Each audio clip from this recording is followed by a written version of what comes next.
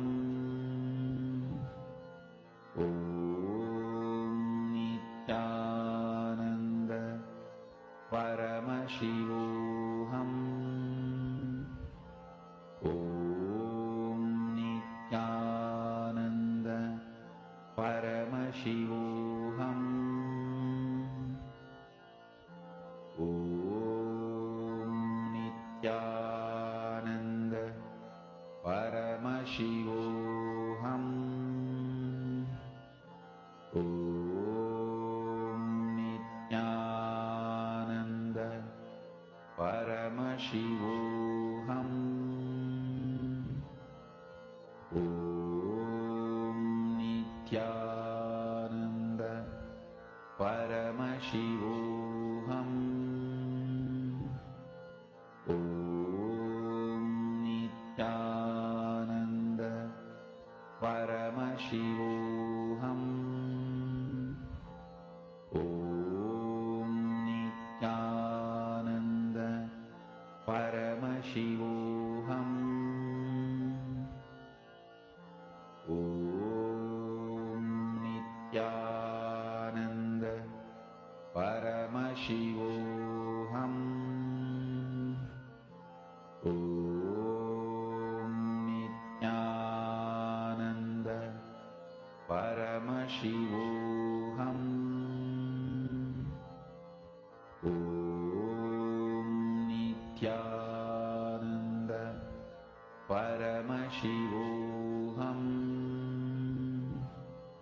Om Nityananda Paramashivoham Om Nityananda Paramashivoham Om Nityananda Paramashivoham Om Nityananda Paramashivoham Mahamahavagya, spiritual lullaby for samadhi, and Suprabhatam, wake up call, wake up song for Paramashiva. This Mahamahavagya is spiritual lullaby for you to fall into samadhi. Suprabhatam, wake up song for Paramashiva to wake up in you. Just remember this one powerful cognition. This Mahamahavagya puts me in samadhi. This is spiritual lullaby for samadhi, and Suprabhatam, wake up song for Paramashiva in me, for Paramashiva to manifest. With this one spiritual powerful cognition, chant this Mahamahavagya.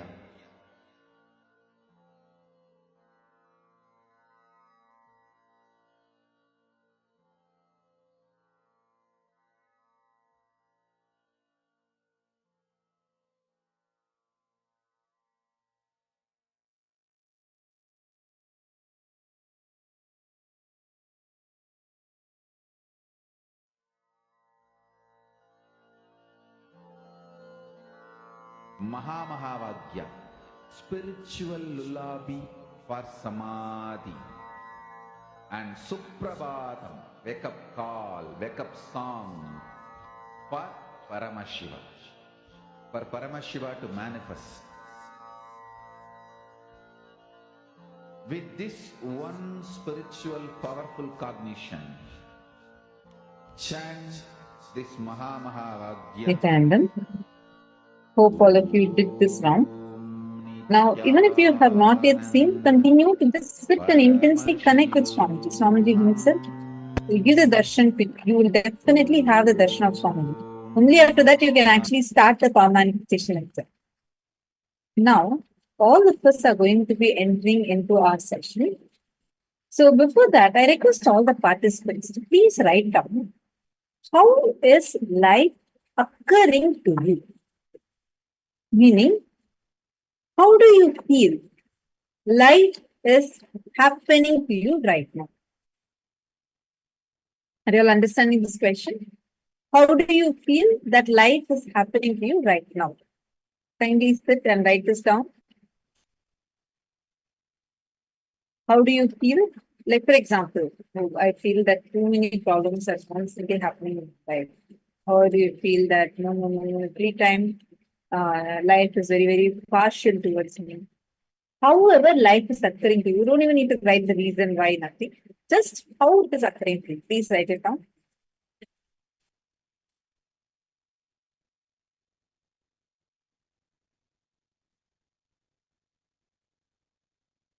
Now, we are going to be entering into a very powerful session on conquering life.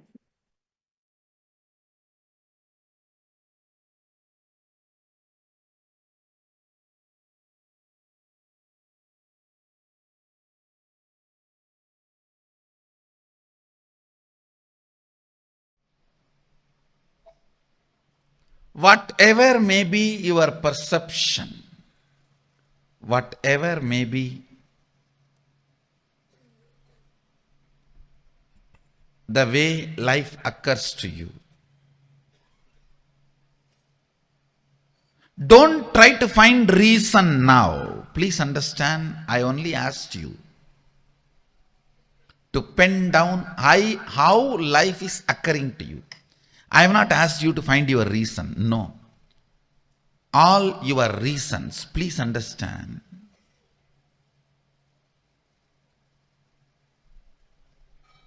When you try to find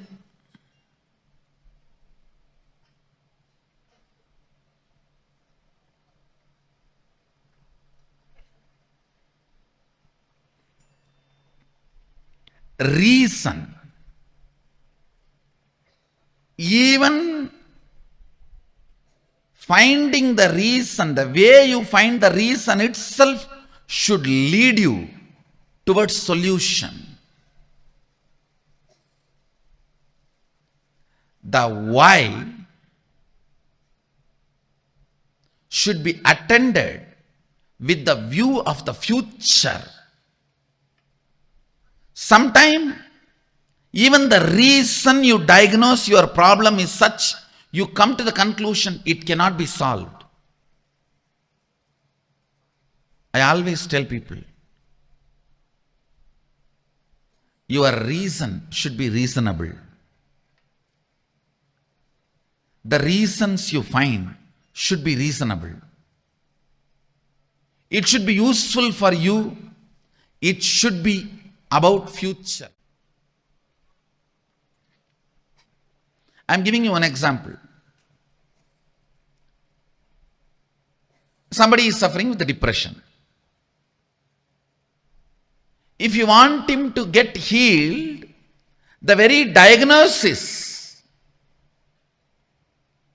and the context with which diagnosis is done itself should be towards the goal of curing, healing, completion.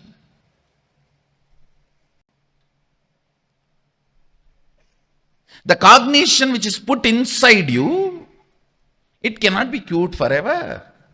Depression cannot be cured forever. It can only be managed.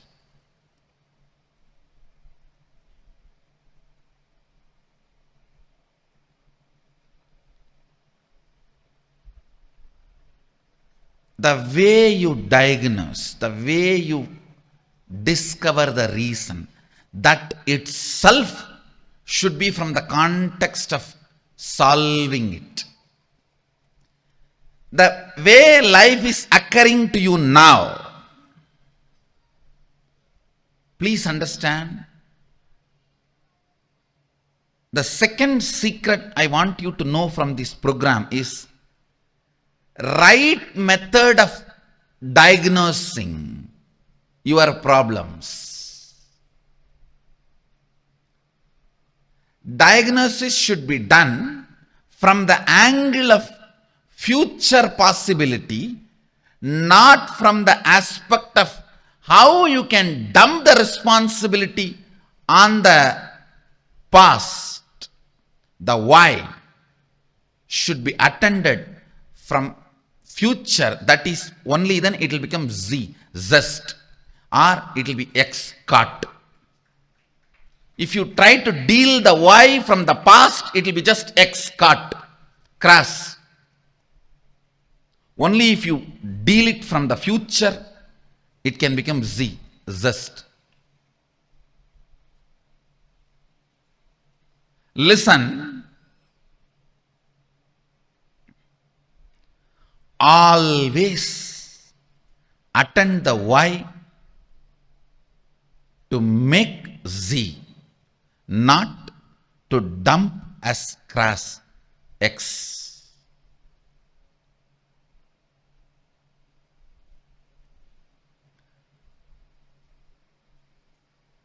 Depression. If the simple diagnosis can be done to a depression, any depression has to attract the high energy. It's a simple logic. Whether in the water body or in the weather, if there is a depression, there is going to be a fulfillment. I tell you, most of the people enjoy your problems because only when you have a problem, you will be dependent on them. By and by, you yourself start enjoying it. Because with problems, the infrastructure you established seems very useful and fruitful. You look very brilliant. Listen carefully. Listen carefully. There are at least, I can give you one example.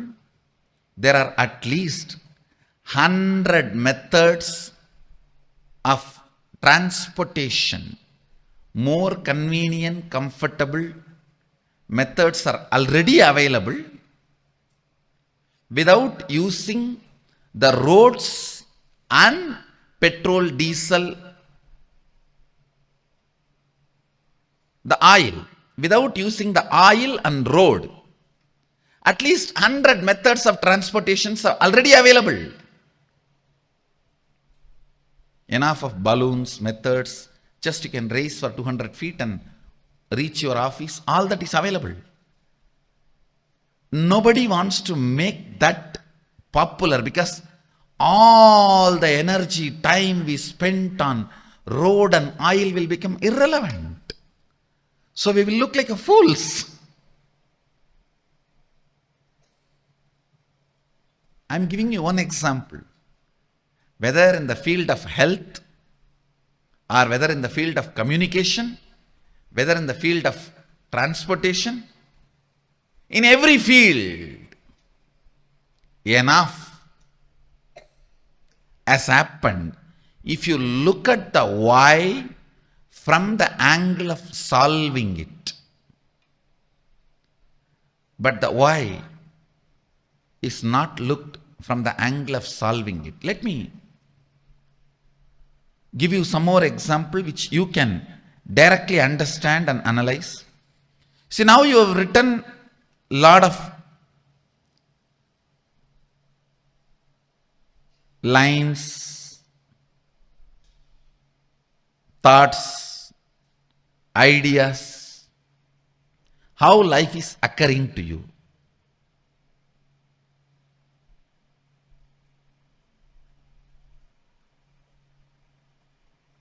You always think, I know the problem, I know the solution, only I don't know how to execute it. Please understand, if you don't know how to make it into reality, at least be very clear, you don't know the solution. Don't have this half understanding. No, I know the solution. I only don't know how to make it happen. No.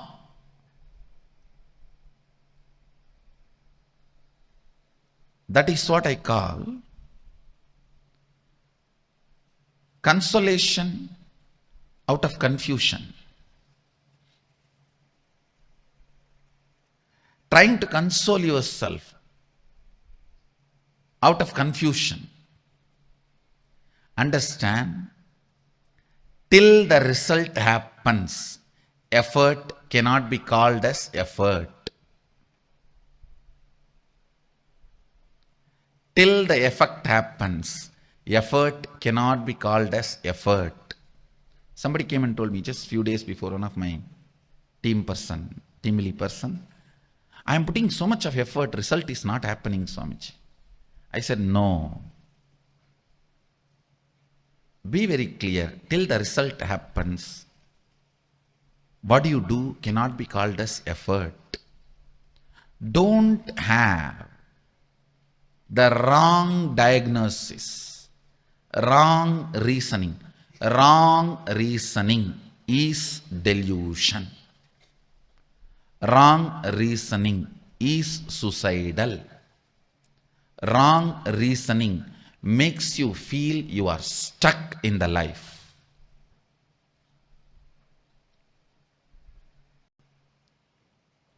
The first step, seeing how life is occurring. The second step, next step, always look at the life, perceive the life, understand the life, reason with the life from the context of making it as you want, making it as a reality as you want, not dumping the responsibility or playing the blame game on your past, on everything. We can blame everything, including ourselves, and say, this is the way it is, what can be done? No. That is what I call suicidal.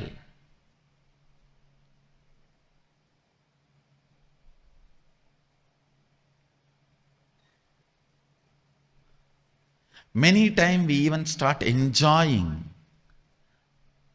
our belief that we are only capable of this much. This is the way it is.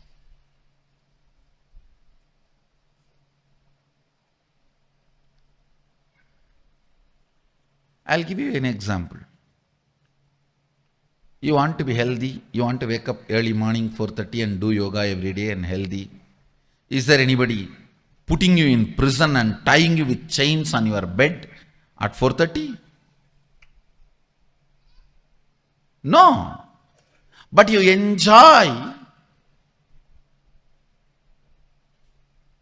I can't get up at 4:30, you see. I tried my best. I had enough of alarms, yoga mats, shoes. I watched tons of yoga videos, gymming videos, workout in 10 minutes, 6 minutes for 6-pack, 8 minutes for 8-pack, 10 minutes for total workout. All these videos I watch. But you see, I can't get up in the morning. And you start either getting comfortable or give up, or even enjoying your inability. Please understand,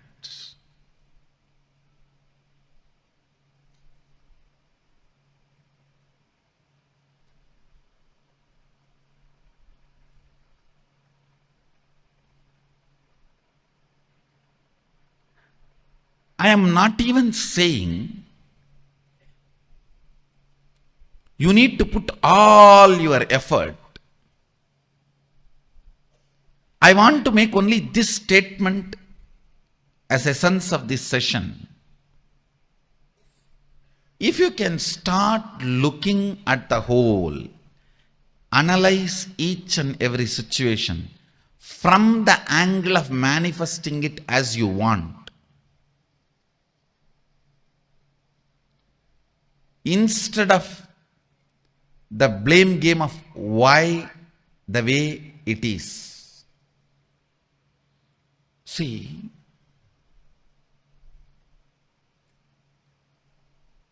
when you look at why the way you think, why the way you act, why the way you talk, why the way you feel, why the way you exist, the way you exist.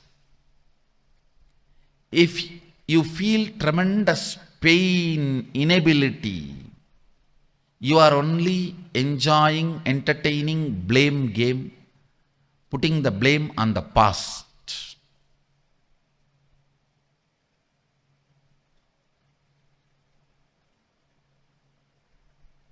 Now it is time. Even the why should be from the context of how. Even the why should be from the context of how. See the why. Why the way you exist the way you are. Why you have stomach pain. Why you have depressed mind. Why your relationships are falling apart. Why your thinking is so shallow. Why you are all the time irritated or bored. Why you are all the time tired or collapsing?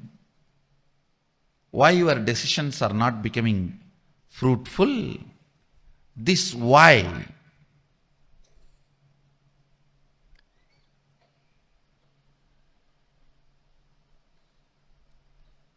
If you approach this why only to blame the past, the existence of past. Oh, you don't know, Swami, my background. For my background, even how I survived is extraordinary. No one else other than me would have survived in my background, the way I grew up or the place I was in. If you are interested in that, you will never find solution. You will never find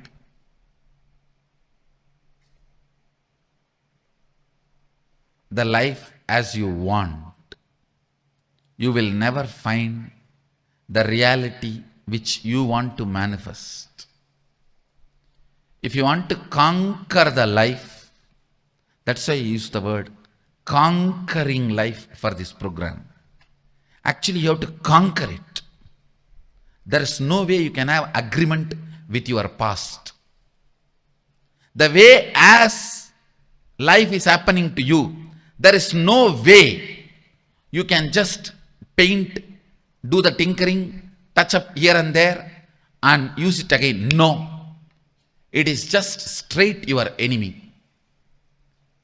The way the life is occurring to you now is not your business partner, is not your friend. I think not your friend, all of you know already. But you always think there is a possibility for negotiation. I'll do little negotiation and just do this touch up and that touch up, little lipstick and little combing and little painting here and there, little tinkering, polishing. No. Only if you understand your past should become redundant and you should not expect inspiration from your past. You should generate a mechanism in you as a source of inspiration and make the whole redundant.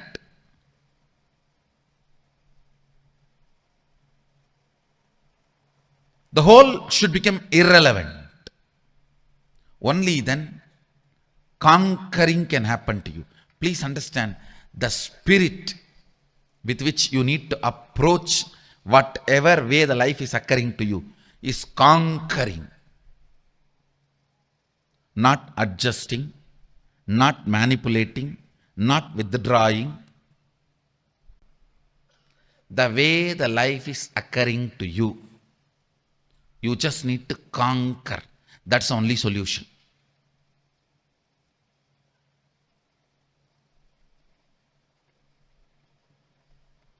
as long as you have the light, soft corner and sympathy for you, and justification about the way you exist, conquering is not possible. I am ferocious with your past. I am not asking you to be angry with your past. No. I am asking you to be ferocious with your past. Be ferocious with the way your life is occurring to you.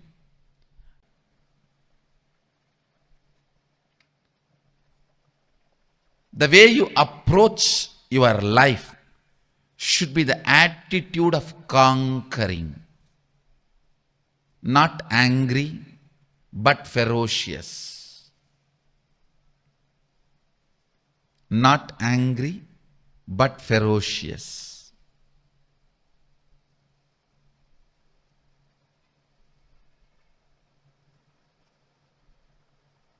This is one small but great shift needed to happen. The way you look at the life, the way you diagnose your life, the way you find the reason.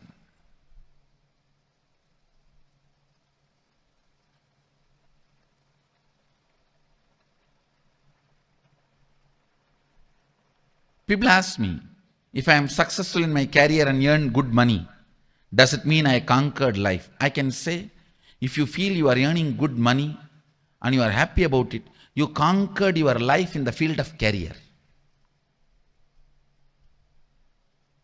In that field, you have conquered.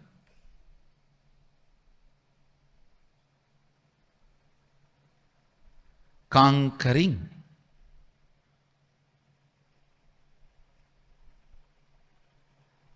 is not winning.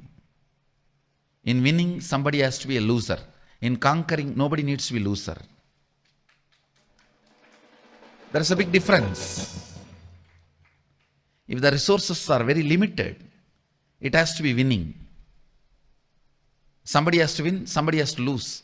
If the resources are unlimited, that is when conquering.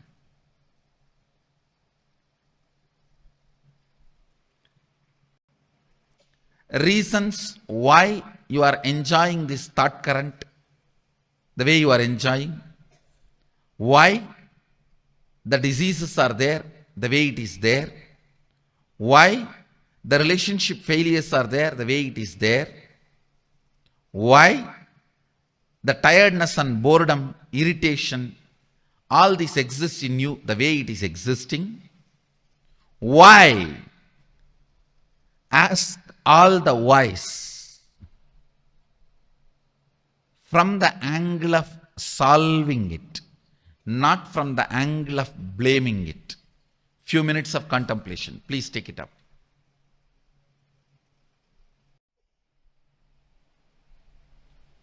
Now, listen to this very carefully. First, the first set of the writing you did, how life is occurring to you as it is. The second, finding the reason from the context of solving it. Manifesting the new reality you want, to conquer the life as you want. Third, listen, now is the real actual part which you are going to do. Last two sessions are more or less like a theory, understanding your problems, understanding how the life is occurring. Now is the solution, I tell you. Solution is too simple, straightforward. Even though you will be shocked, surprised, that's simple.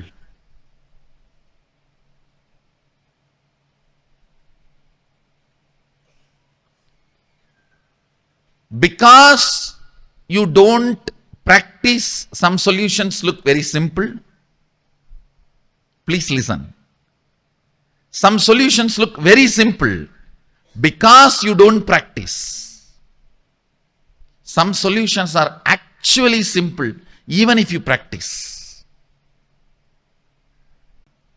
The solution is your will. Understand? You have so much of pain associated to your will. I used my willpower, but it does not work for me. It worked 3 days, but I think it worked by fluke. You have so much of failure pain. How many of you have so much of failure pain with your will? Raise your hand. The moment I say will, it is pain so much because you tried, it failed, it did not work, and it worked for 4 days, and then you have been dumped by your will. You feel your will is your enemy, and you have too much of incompletion with your will. Listen. Drop all that stupidity. Even those things are some of the wrong diagnosis you have done. Most of the time, even your incompletions with your will, even your incompletions with your incompletions, your incompletions with your powerlessness, your incompletions with your inability, your incompletions with your impossibility, all this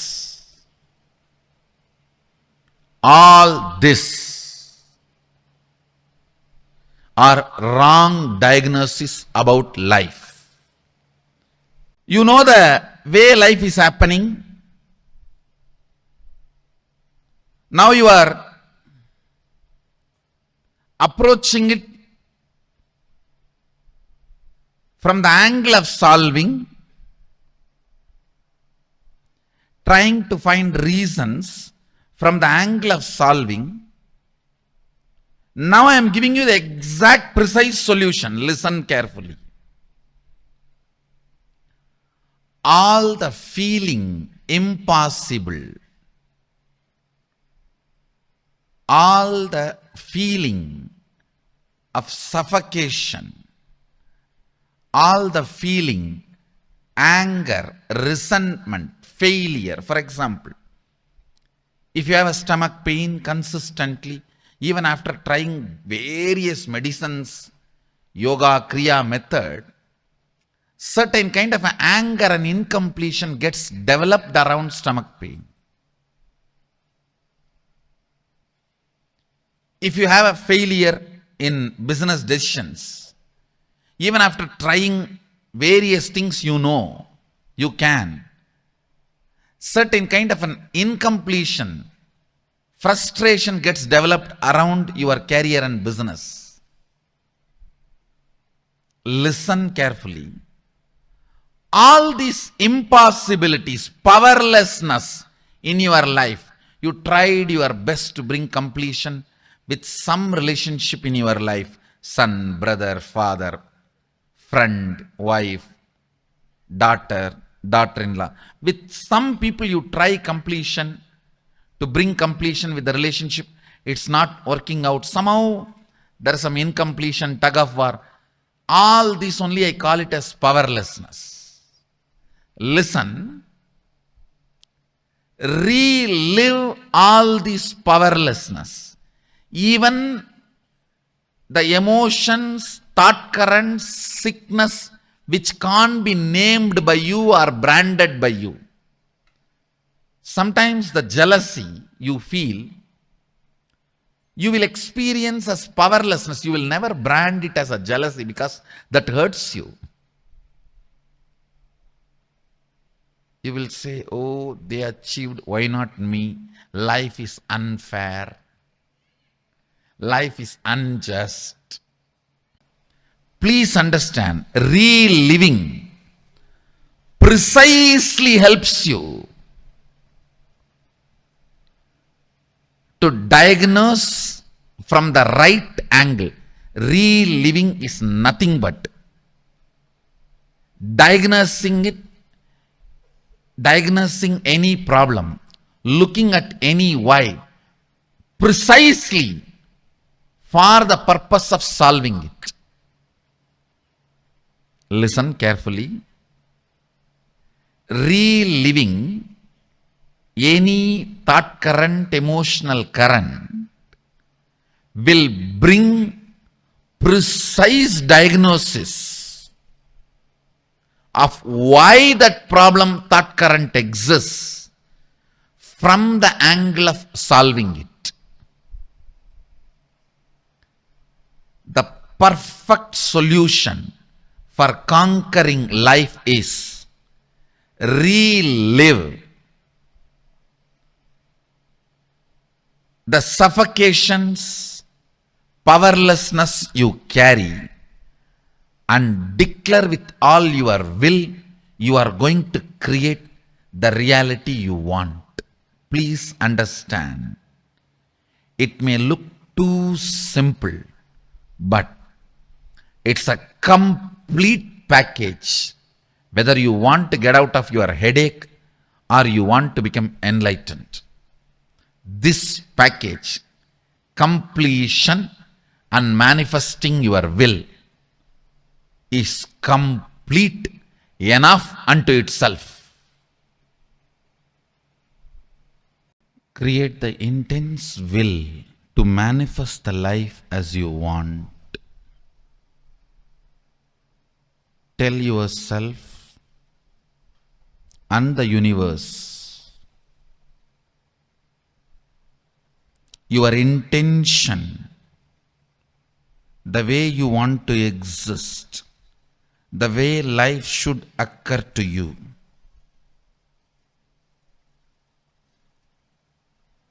Create a clear, detailed, powerful will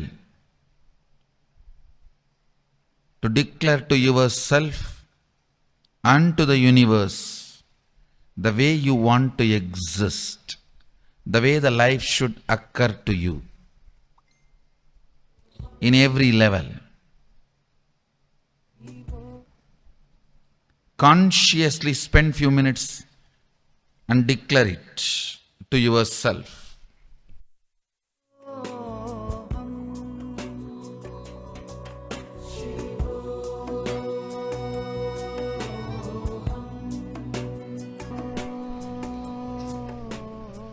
Powerful will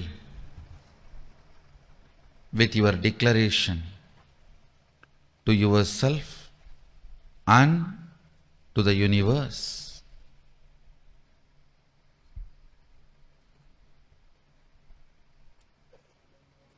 To manifest the life the way you want.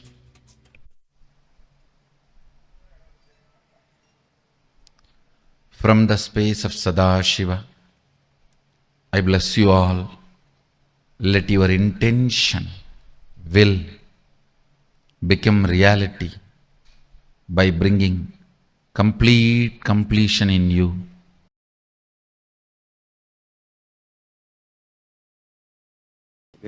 For manifesting them into reality, whatever we wish to do, what kind of the visualization that we have to brought into? See, what you want, command it with your will. Please understand one thing. All of you listen. Your will is the umbilical cord connection between your individual soul and the cosmos. If you shake your individual soul with your will, cosmos has to shiver, because it is connected through the spiritual umbilical cord, your will. I don't know how many of you read in Puranas. A yogi sits under the tree and starts meditating, creating certain will to get that boon, and Indraloka burns, Devaloka shakes, and Indra has to run, Brahma has to run to attend. It is true. If you sit here and create a will, if you can shake your individual soul, your individuality with your will, naturally you will make the cosmos shake, move. Visualize very as clearly as you can what you want as your life, how you want your life to be manifested, and will it.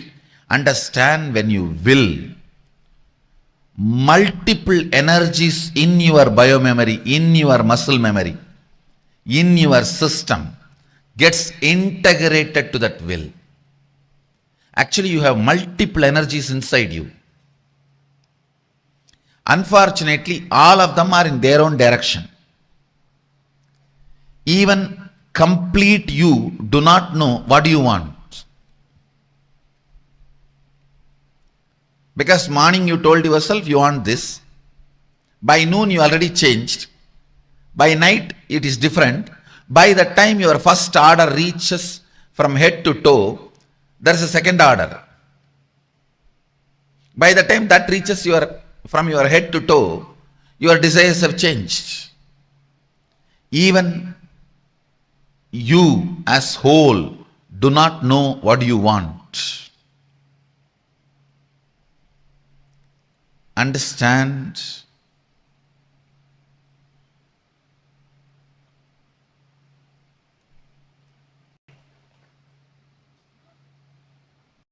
The next question we have from Milpitas, California Center. Raj is asking, what is will? Just executing your intention? Please understand, here, when I am using the word will, I am not even going to the step of executing. I am only asking you, will it, means declare it. What will happen usually when you declare, your own internal energies get integrated. That's the actual first step supposed to happen in you. Then the execution will happen not as you usually imagine. You struggle, make 10 project plan, scratch 9, sometimes 9.5, and then rebuild, and in this confusion get tired, bored, and sick, curse everyone around you and you. Don't even bring the word executing, because there is too much of incompletion with that word executing within you. Please understand, how many of you, the moment you think you need to execute something, there is so much of incompletion? I am telling you. Incompletion with executing is incompletion with life.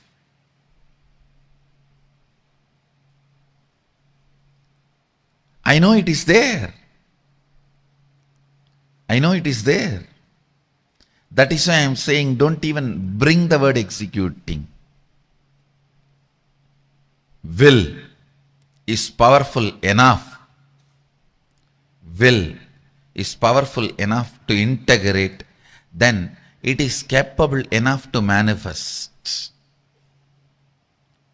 Maybe a little bit of your cooperation is required, but you may not need to do this whole executing exercise.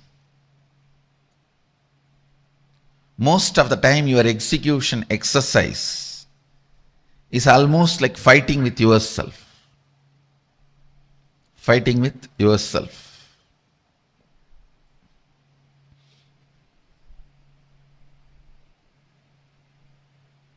Next. How much ever you analyze in the initial level, you will be analyzing only to a certain limit. But with more and more completion, your analysis will become more precise. When your analysis is complete, the problem will not be there. Yesterday I was telling, the moment you diagnose rightly, the disease will disappear. It is one of the technology from Ayurveda. Same way, the moment your analysis is perfect, the problem will disappear. So, how to know whether your diagnosis is perfect, your analysis is perfect? The more and more problem melting down will be the signal through which you can know more and more your analysis is right. So how to sharpen and strengthen my will and determination so Completion. Completion. Every night at least sit 21 minutes to relive all the suppressed suffocation, powerlessness of your life. Just 21 minutes, allow that suffocation consciously to come upon you. Relive. Reliving is the most powerful way of relieving. Completion can bring completely new energy into your neurology, into your whole system. Completion can bring completely new energy in your very frequency, in your very aura. So solution for the problem you are asking is everyday completion. Spend at least 21 minutes before going to bed. You can sit in the bed and allow everything to come up and relive. The reliving relieves you. Swami, yesterday in yesterday's session, one of the things that I realized was that a lot of the projects that I'm working on right now were things that I started because there was just a lot of pain in me that I didn't want to deal with. So to get rid of that, I started this. But I actually like working on the projects. Are they like, should I stop working on these? No. You should not stop working. You should complete the pains from which you are trying to run away. If you complete the pains, these projects will be more successful than what you think. See, if you do it with if you do a project by putting your time, it will only be like a mathematics.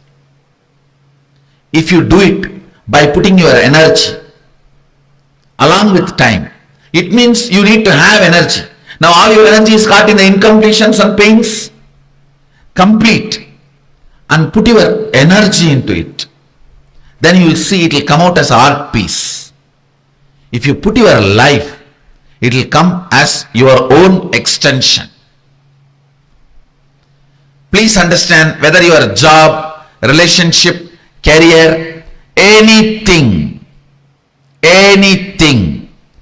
if you are giving only your time, you are a worker. I do not have 1 inch of respect for anybody who is working for somebody. Please understand, I am making a very blank, straightforward statement. Be your boss. Even if you think, no, I am working already for 25 years, how can I give up my job? Take this as a 2-year project. Within 2 years, you will do the transition and become your boss. Be your boss. I tell you, after you leave the body, you will understand how much consciously you have grown by being your boss.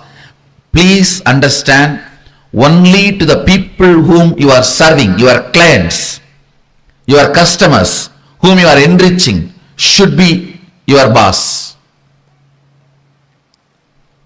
Be your boss. I tell you, consciously, you will be complete about life. If you are working for somebody, you will learn only one thing: to give your time.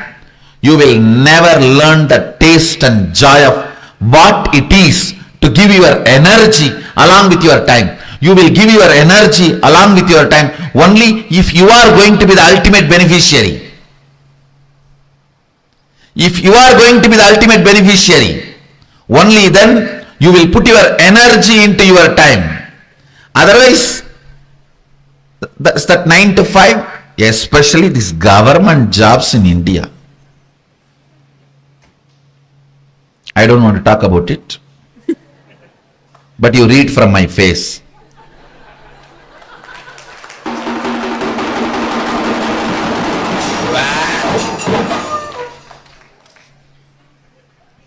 No, really.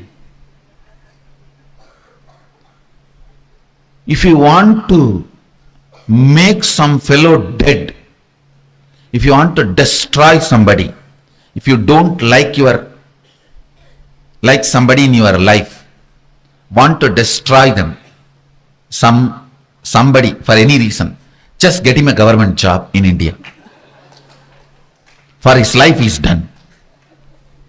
No, he learns there the ultimate cunning, cheating methodology of giving only time, even by mistake not giving little energy or giving little life to his time.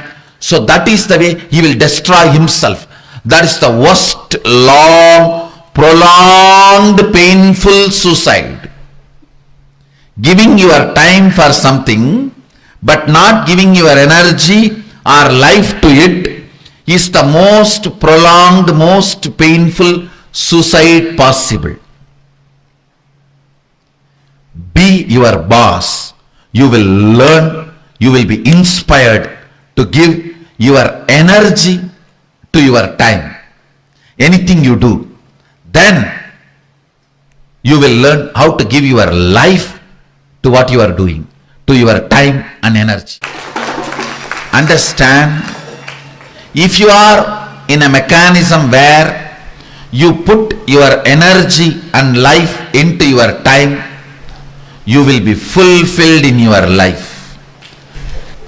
See, even in the private sector, if you are putting your energy into your work to the level your seniors can handle you, they are okay. But if you are putting your life into your work where they feel threatened, it is not okay. That is why I am telling you, take up this as a 2-year project in your life. If you are working for somebody, decide in next 2 years I will become my boss. And it will really make you put your energy and your life into what you are doing.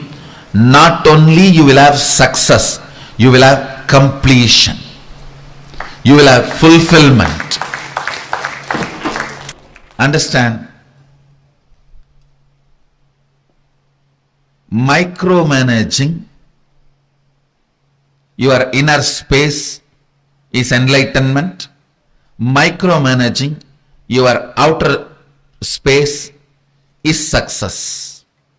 Both will happen to you if you are in a mechanism where your time and energy is not separated. I tell you, even the people who hire you, if you put too much of energy and life into what you are doing, which they are not able to comprehend, they will feel threatened. Your great work, your boss will feel threatened. Because that is the whole setup of hiring and firing mechanism. Hiring and firing mechanism. I tell you, take up this one truth in your life. I am 100% guarantee, 100% sure you will only appreciate me for giving you this advice. Never you will blame me.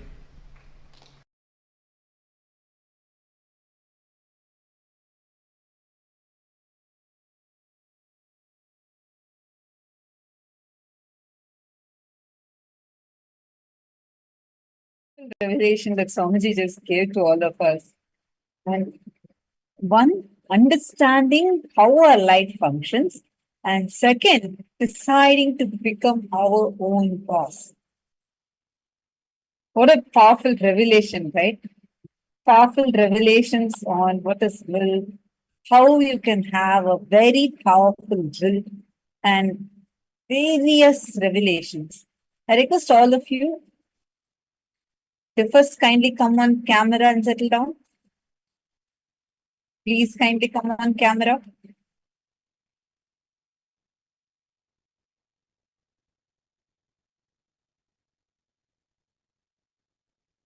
All the participants that are there, kindly please come on camera and settle down. We're going to do an important workshop right now.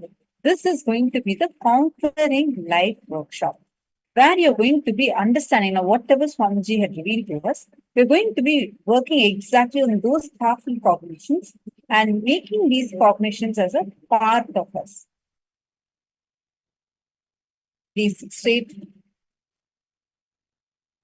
Actually, what we're going to be learning now is a very, very important secret, because the moment you understand, the moment you experience the moment you understand the science of how exactly you can conquer your life, how you can literally become your own boss, you will see how no more, like Swamiji said, you will not be a slave of any other thing on the external world. And so what Swamiji is revealing here is a very, very important secret.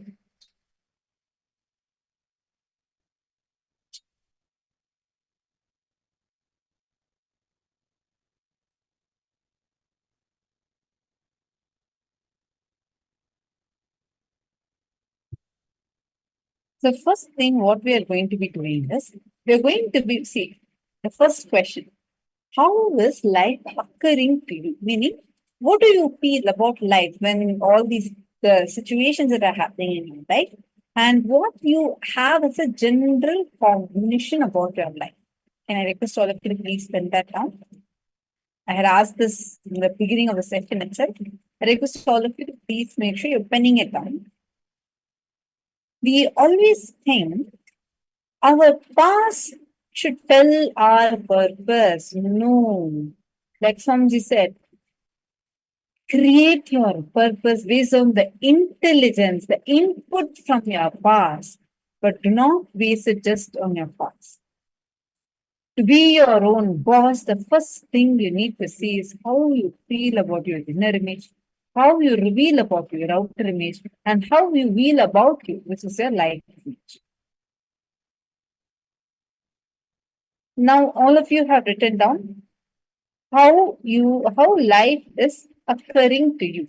If you have written that down, please show me a thumbs up.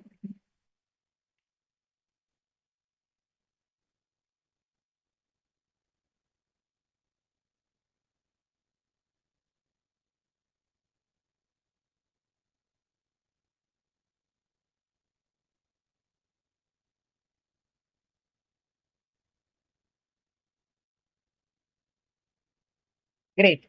Now, once you all have written this down, we're going to go into the next step. Look at that first exercise, how life is occurring to you. Look at this with ferociousness and find the reasons. See, you should never reason out trying to put the blame on your past. Instead, from the context of your future, you're going to sit and find out the reason. I request all of your intense listening. I still see many of you are not on camera. This is an important exercise. I request all the participants to kindly come on your cameras. First have all of you written down how was life occurring to you. It can even be people don't like me, or you feel like life does not. Life is very partial. Life is like this. Life is like that. We always carry these cognitions. Sit and just pen that. And once you've written that down, listen. Do not put the blame on your past. Do not say, okay, I am feeling like this because my friends don't like me. This girl cheated on me. This guy cheated on me.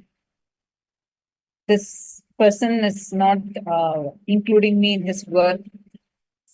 They are excluding me. They're being very partial towards me.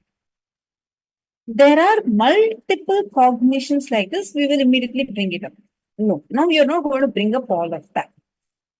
Your context of the reasoning should be from the context of solving.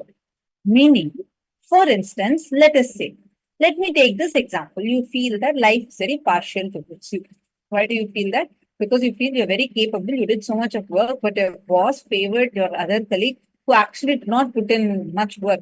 He got much opportunity, even got the promotion that you are supposed to be getting. So you feel very justified to, this is an incompletion inside of you. And you feel so rightful that, yes, because of this only, I feel that life is partial towards me. Do not do that, because once again, you're only blaming the past. Instead, you're going to do it as finding the solution for the future.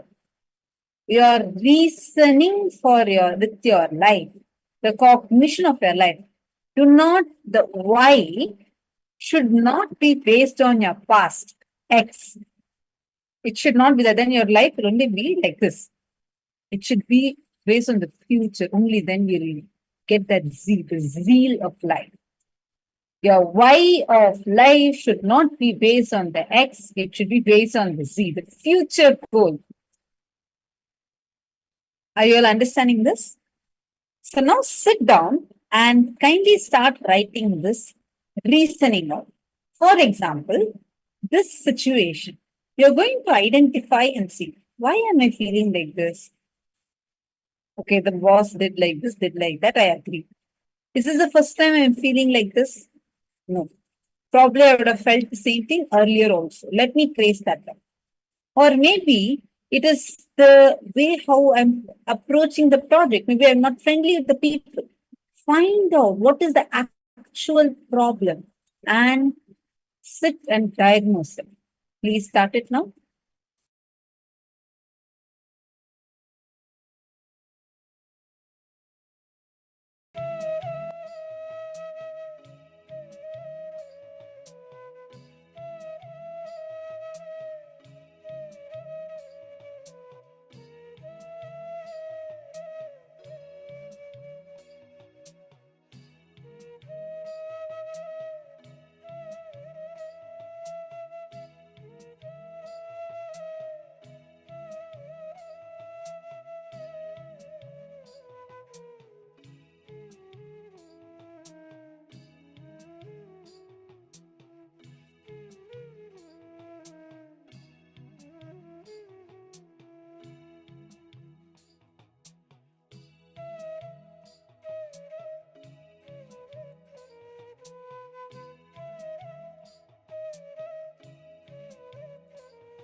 Yes.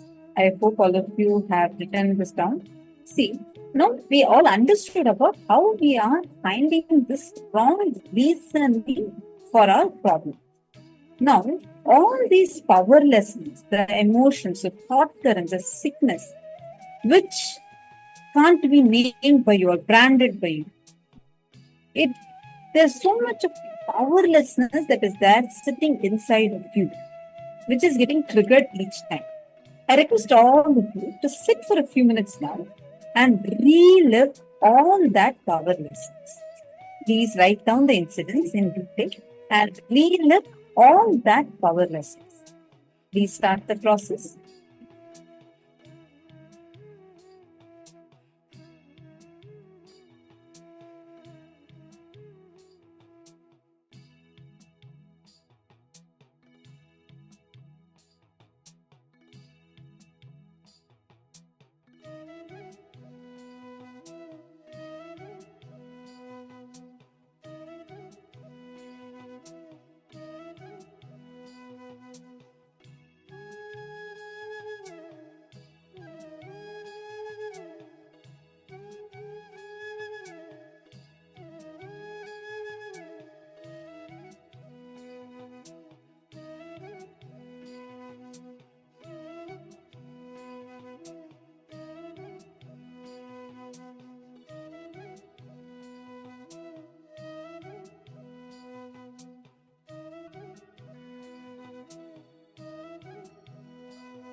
Yes.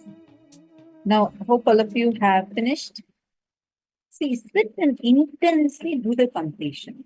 And strongly from this space of completion, you're going to decide. Make a ferocious decision inside of you to be able to use your will from now. Decide to use your will. And I have a very exciting news for all the participants. Today, we are going to be having two special versions. One, we are going to be having the darshan of Bhagavan Somaskandamurti, the very beautiful form of Paramashiva, radiating with Lord Muruga and showering us all with the power to conquer your enemies. And second, we are going to have a very special Venkateshwara Bhava Samadhi darshan that is going to be happening today at 9 p.m. Eastern Standard Time. 9 p.m. Eastern Standard Time, we are going to be having a very special live Venkateshwara Bhava Samadhi darshan. Have a shower of wealth, auspiciousness, abundance. Yes, Vishwanathanaya, that's right. Tamil New Year special. That is the reason why we are having it. Exactly in the Indian Standard Time morning, we are going to be having this darshan. So 9 p.m. Eastern Standard Time, which should be early morning in India. We are going to be having this very special darshan. This not just Tamil New Year, it's celebrated as Vedic New Year itself. And that's literally our official New Year that we celebrate every time in our KAILASas across the world. So get ready for a blast today. It's going to be a very powerful darshan and initiation that is going to be happening. And anyone you want to invite for today's special program, we're going to be having that special program happening in parallel, like which will be starting around towards the evening time. And we are going to be having the preparation for them so they can come and attend that Venkateshwara Bhava Samadhi darshan also. And it will be live for all of us. All the Paramashivoham participants will also be receiving. All right, now let's enter into our next session. In this session, Swamiji is going to be revealing to all of us the secret of how you can conquer your enemies. How, without getting affected by your enemies, or having the enmity, conquer your enemies. Let's listen to the revelation now from Swamiji.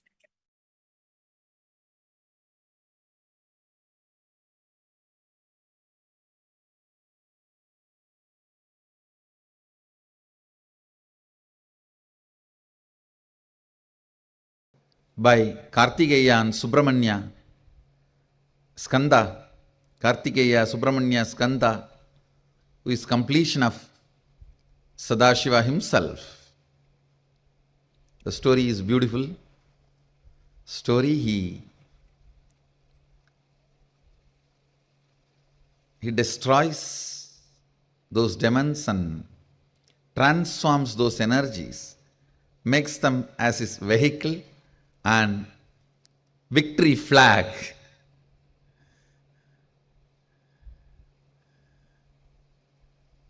The attack done on him, he transforms that itself as a brand for him after victory, after his victory.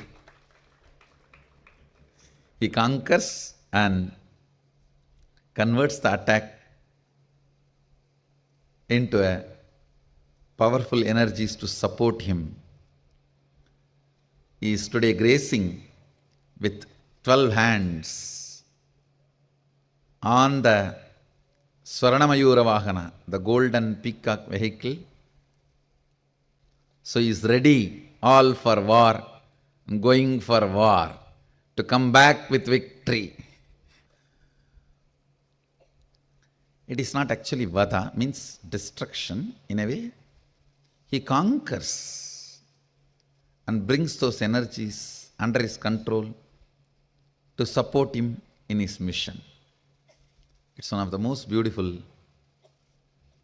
scenes described in our Puranas. See, when you have that liberated thinking, you know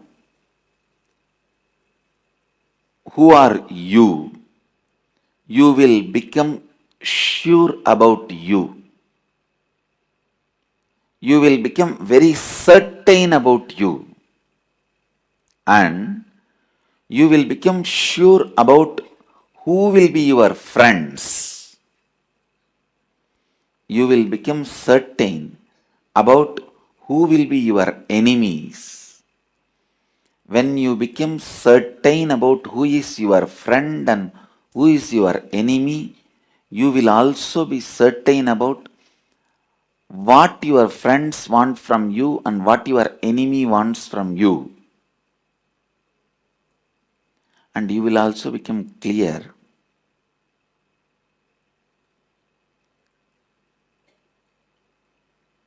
what world expects from you, what you are supposed to deliver to the world. Never let your enemy occupy your inner space and guide your words and activities completely. That will be the worst defeat you will have. Your enemy may be attacking you from very stupid, foolish level. If you allow him to occupy your inner space and go on changing your words, decisions, or even trying to justify, explain yourself, I tell you, he will destroy your life. You should only know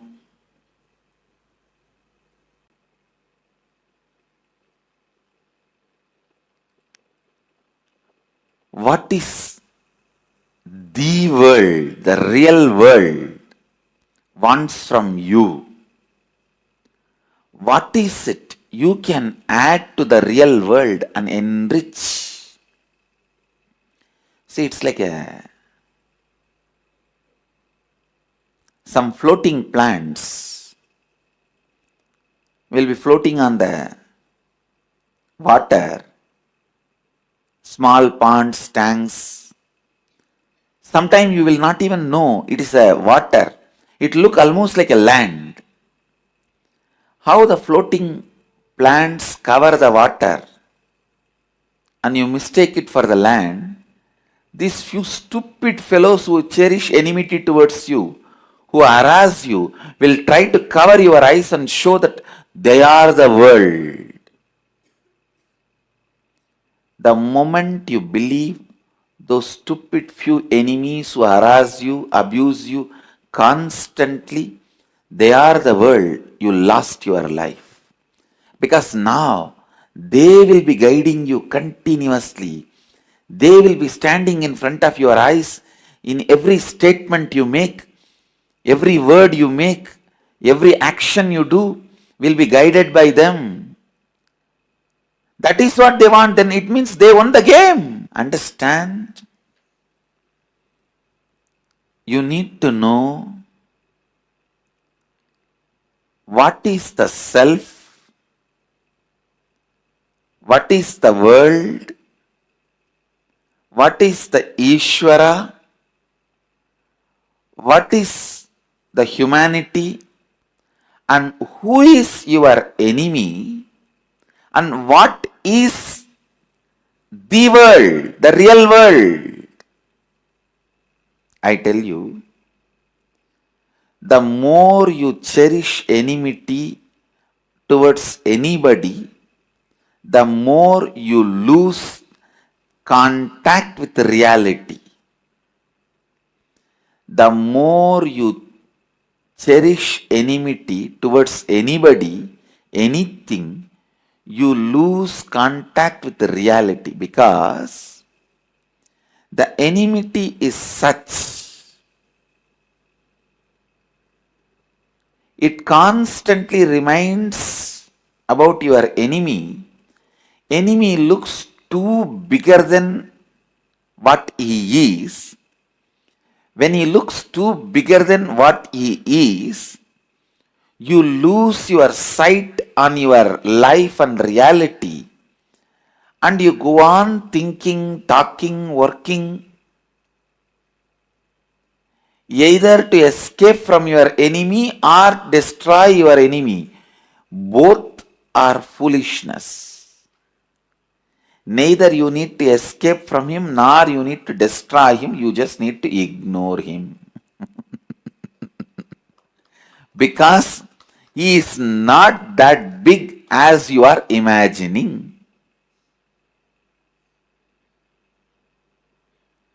It is your enmity makes the enemy big. It is your romance makes your lover big. It is inside that makes the outside larger than life size.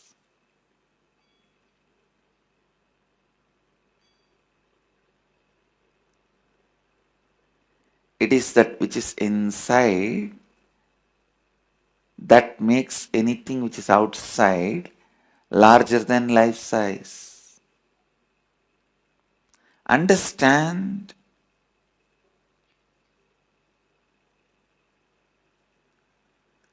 When you are so sure about what you are, who is your friend, who poses as your enemy, what your enemy wants, all these details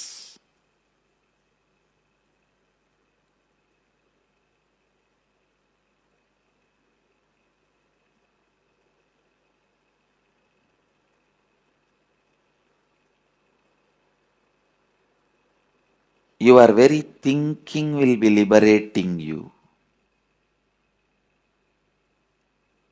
Your very thinking will be liberating you.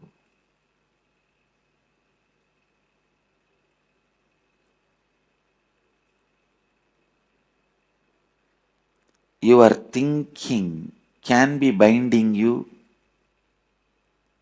if you have a weak thinking. Just small 1 plus 1, you will not make it as 2, you will make it as 11. If you have liberated thinking, even if it is 11 or 111 or 1111, you know how to cut the 1 separately and break them and throw it away. I tell you, if your thinking is able to put you in the state of powerfulness, the space of powerfulness,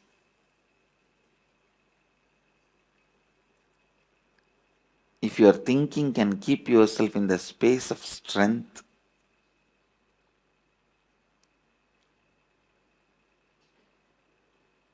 that is enough. You will never bother to conquer somebody. You will never bother to power over somebody. You will never bother to build enemies for yourself. And even if somebody tries to cherish enmity towards you, they can't do anything to you because you can't be manipulated by their enmity. See, only when you also accept the fear and recognize somebody as your enemy,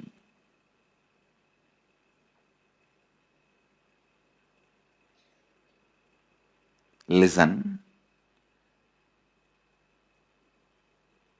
for enmity to be complete, one person has to feel enmity towards you and you should have fear towards that person and accept his enmity. Just like friend request, enemy request.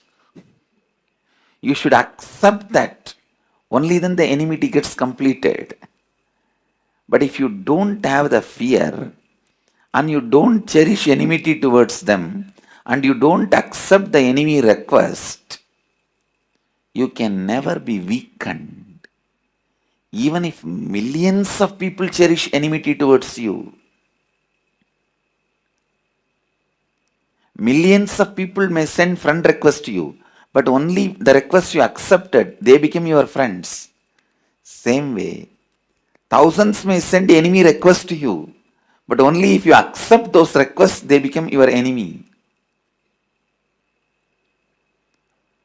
Do not ever bother, be bound by any of the so-called enemy requests.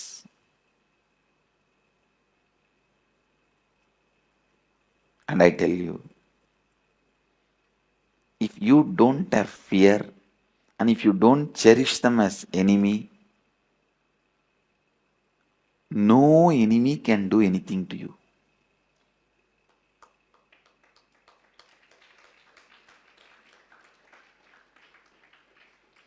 Whatever they may try, no enemy can do anything to you. It's law of life. Because only when you have a fear and you accept them as enemies, then now they have power over you. They will guide you as they want. They will tell you what they want and what they don't want from you. And constantly you have to be running about it. Either you will do as they want to escape from them, or you will do completely opposite to prove to them that you are more powerful than them. Both are foolishness. Just do what world wants from you. Just do what you need to do to the world. Just do how you can enrich the world. In any of your decisions, your enemy's decisions should not be mixed. Understand? Directly or indirectly, any way, if your enemy's influence gets mixed in your decisions, it is like dropping poison into the milk. Never allow your enemies to put their influence in your decisions.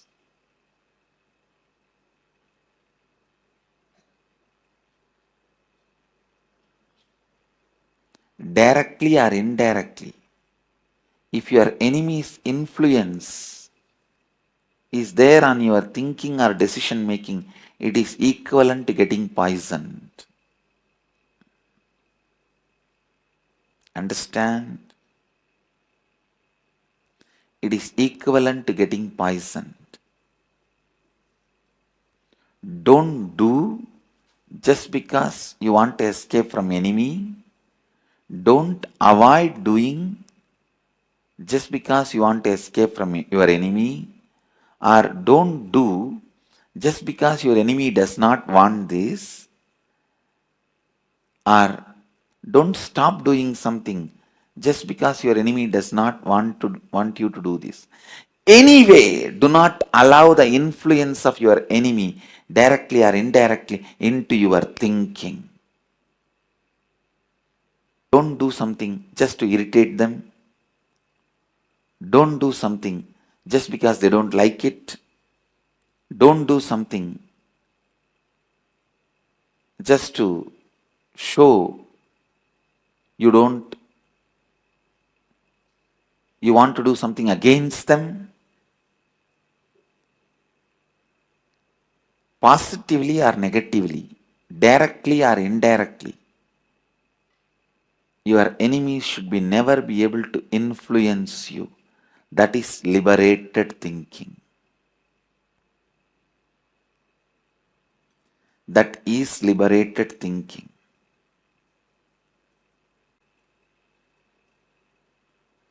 When people send you enemy requests and you don't accept it,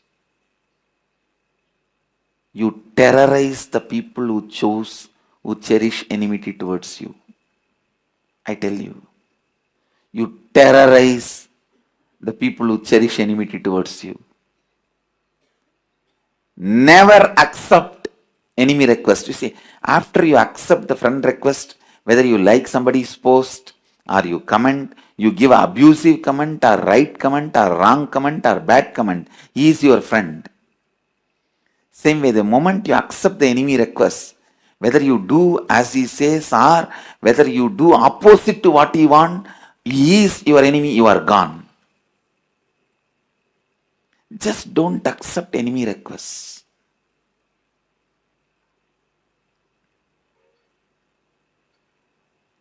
Just don't accept enemy requests. You will terrorize your enemies. I tell you.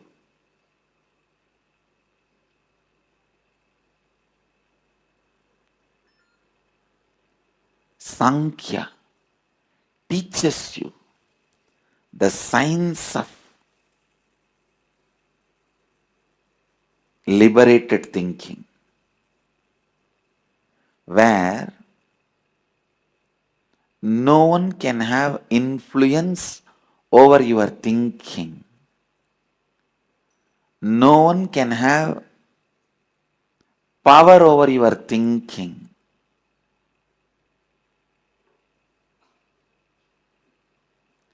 No one can have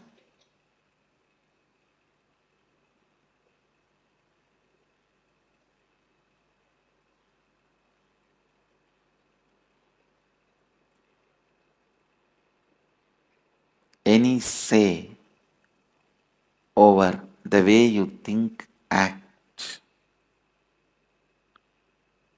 The complete liberation, complete spiritual liberation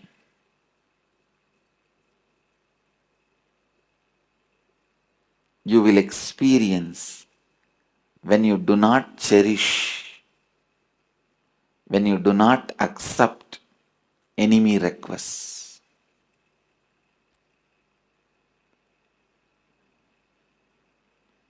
Just like Facebook friend request, in life book people send you enemy requests. I tell you, when you accept the enemy requests, you lost your power. You lost the goal of your life. You can't enrich the world. You can't do what you are supposed to contribute to the world.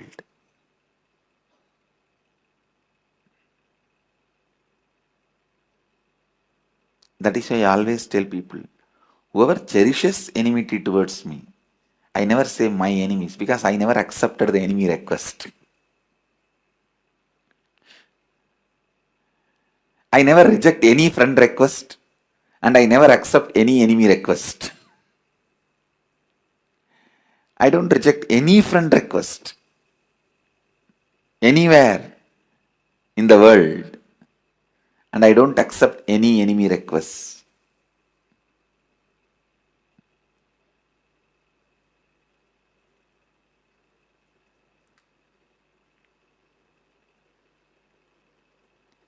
Don't accept enemy requests.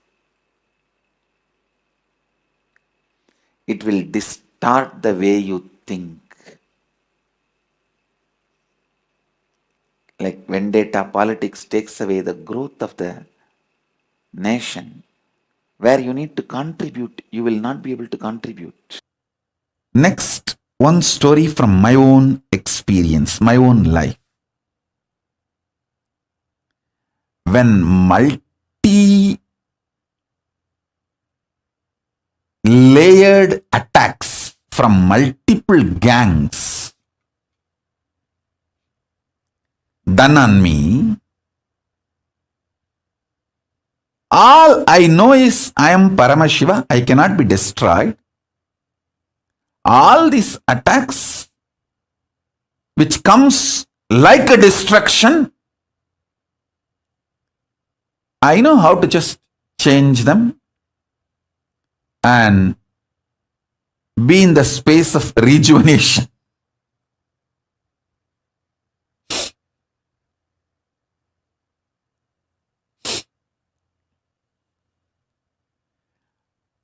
Various gangs attacked. due to their vested interests. There are some people who waged the war. There are some people who tried to war beneficiary. They did not wage the war. It's like a jackal, culinary, never attacks the elephant. But when there was a fight between the lion and elephant,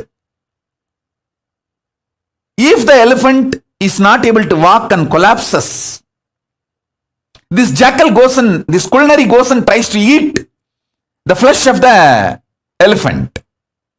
That is called war beneficiating. I have seen all kinds of people who wage war in the front side, who wage war from the back side, and traitors, war beneficiaries. There are some traitors who don't even do the job of traitor, but they try to get the benefit of the war. War beneficiaries, like culinaries, jackals, foxes, wolves. Some are even like eagles. I have seen all kinds of things.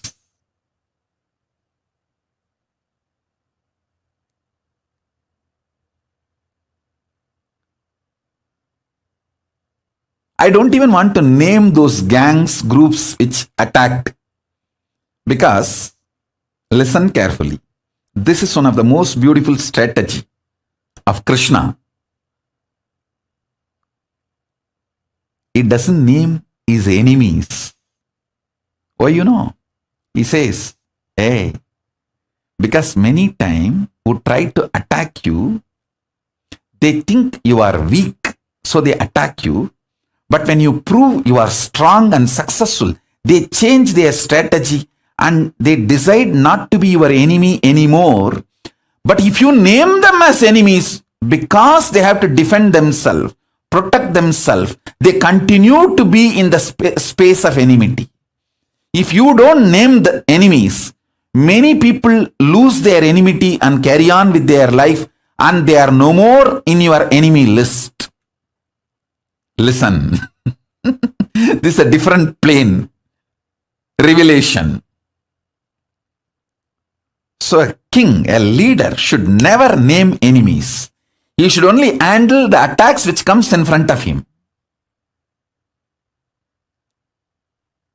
So almost 99% of the people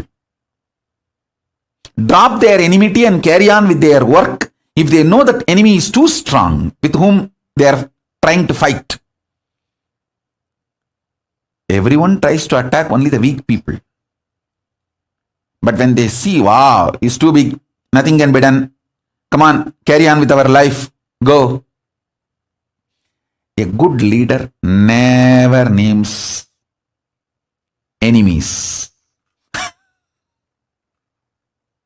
He forgives, does not forget, and never names.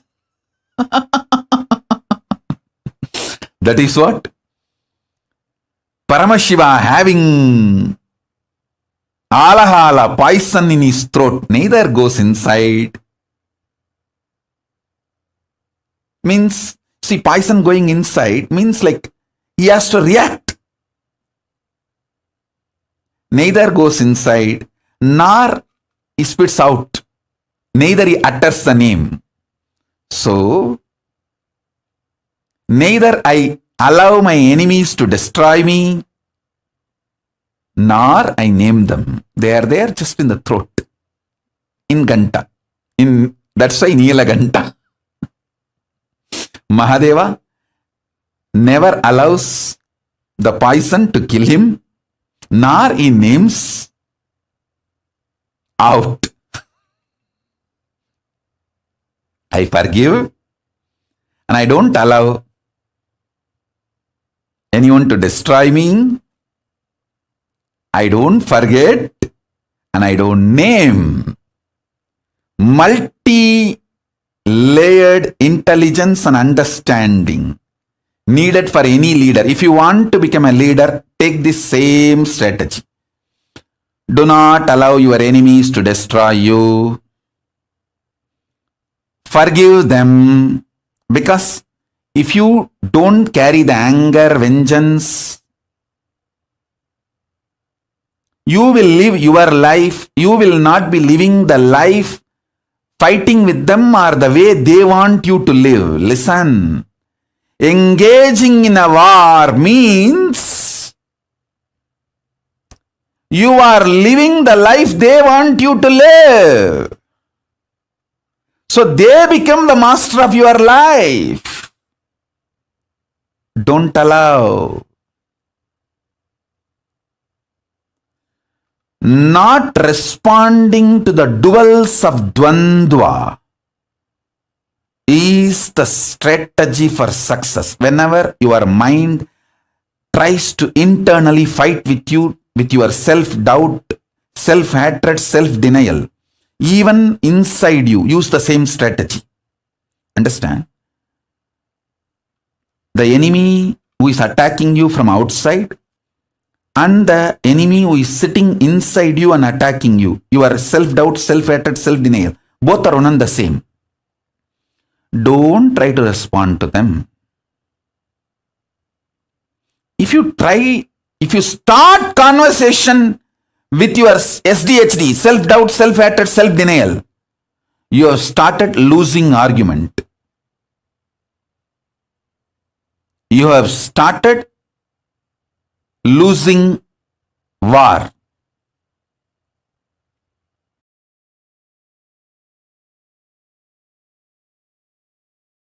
If you are filled with enmity, the other person will look more powerful. Your enemy will look more powerful. I tell you, don't empower your enemy by having wrong understandings about him. Being a successful warrior in the life, I am telling you, when you don't have enmity, you will understand the real ability of your enemy. You will not be fighting in the air. You will know the capacity of the fellow who is cherishing enmity towards you and intensity of his enmity. I tell you, don't make your enemy too big because of your enmity. Don't empower him. I am clearly telling you, the moment you think getting scared, going crazy is a mental problem, you empowered your enemy. Now he has become more powerful. If you know, even for your enemies you supply energy, you will not hate them in a stupid way, cheap way. You will have a patience to look in, hey, what way I am supplying energy to them? What makes them energetic? Triggers which I am doing within me.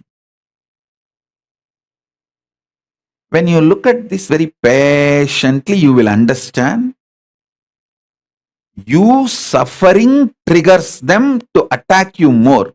If you stop suffering and continue with your life, they just drop dead. Never change your lifestyle or life due to your enemies.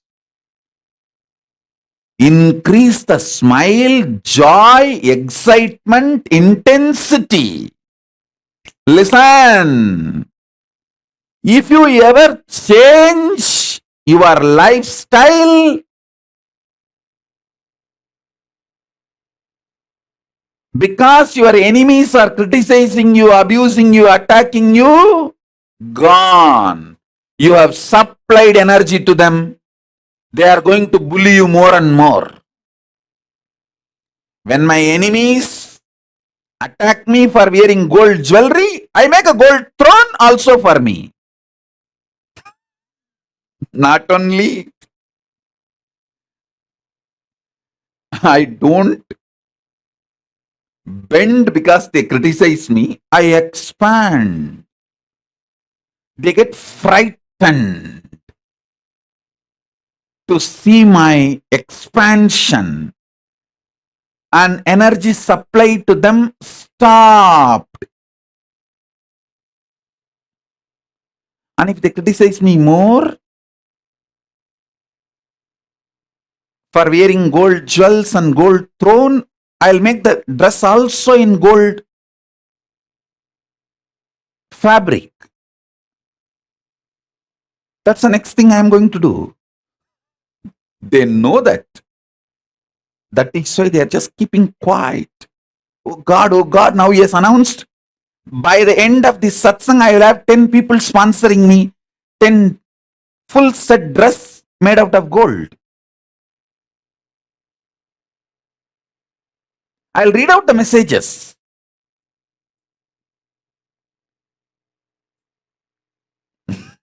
My enemies, people who cherish enmity towards me, they know it. That is why they are just keeping quiet and they just collapse automatically. They just collapse.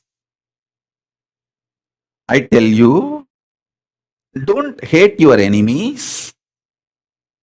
Don't hate people who create toxic atmosphere in your life. Don't hate anybody who makes your life hard. Have a deep patience, knowing you, Paramashiva, God particle in you, Paramashiva.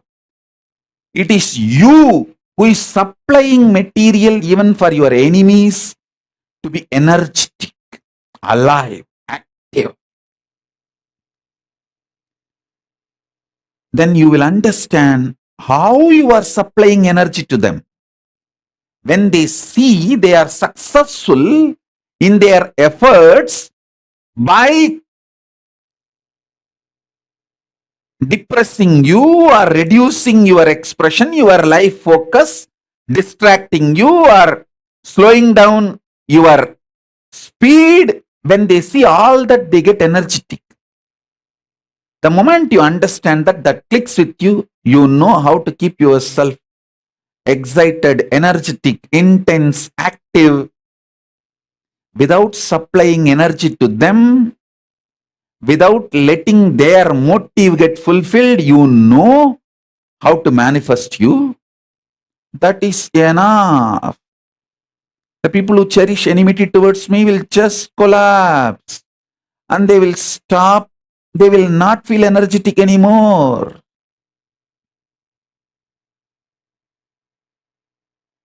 They won't be able to make your life difficult.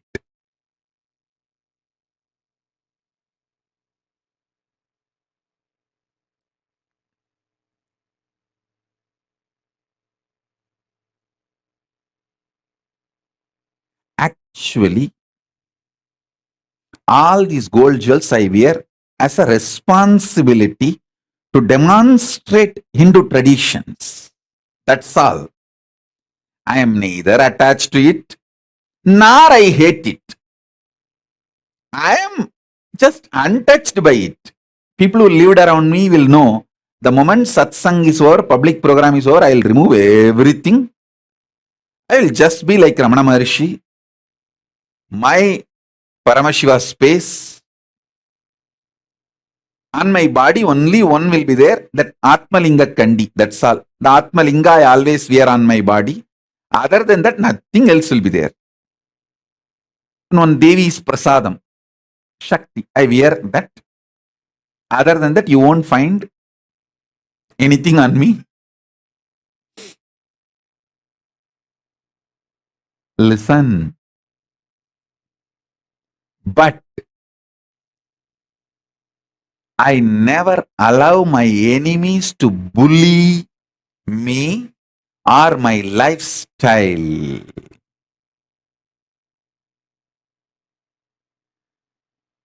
First thing, you should stop hating your enemies. Don't hate your enemies. Don't get agitated by them. Don't get terrorized by them. That's the first step. If you start hating, get terrorized, you will not look into them. You will not know how you are supplying energy to them. You will be stupid. That's what I am telling.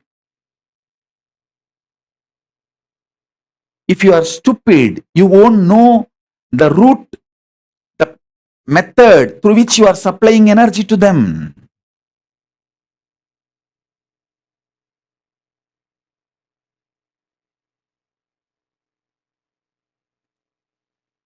If you stop hating people who make your life toxic, if you stop getting agitated by the memories of your enemies, if you stop getting agitated by anybody who attacks you, you will have the patience, power to look into how you are supplying energy to them, how you are supplying material to them. Then simply you will know. Simply you will know.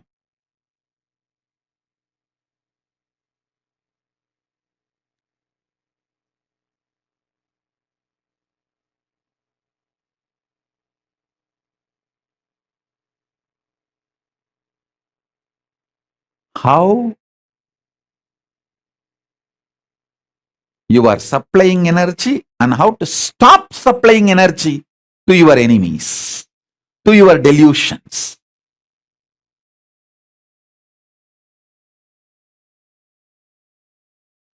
If you can bring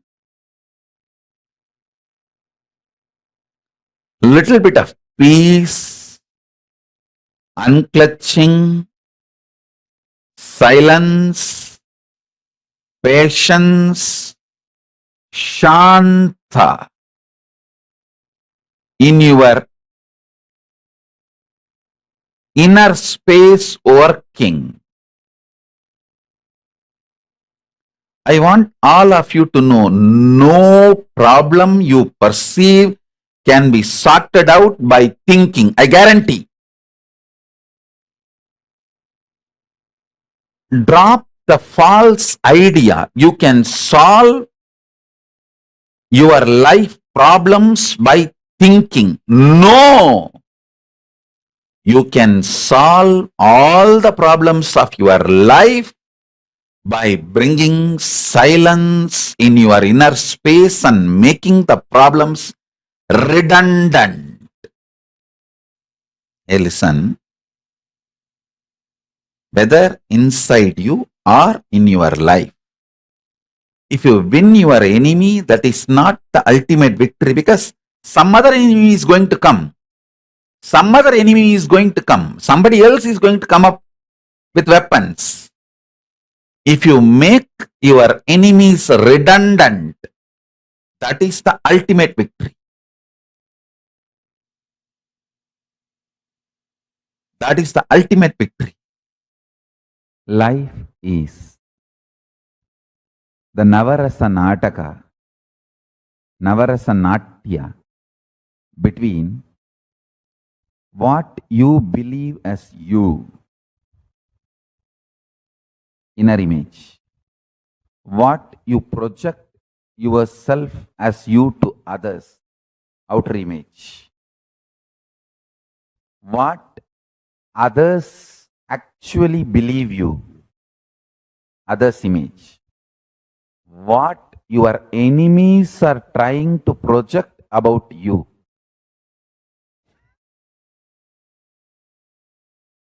Enemy's image. Fourth one I am introducing, listen. Life is nothing but the Navarasa Natya, Nataka between these four. If you imagine, just imagine your life as a movie, cinema story, Bollywood, Tollywood, Hollywood, Jollywood, Bollywood, Hollywood, any wood, you can sandalwood, any wood, you can take it as any wood, whether Hollywood or Bollywood or Hollywood or Tollywood or Jollywood, any wood. You consider your life as a movie. The image you really have about you is a hero. The image you have about you, inner image, your inner image, that is hero.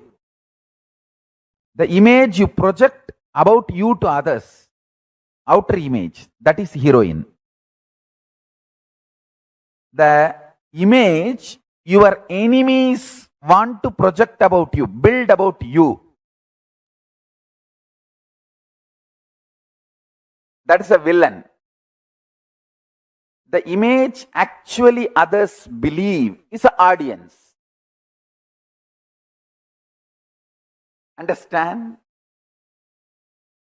Just spend a little time thinking, visualizing.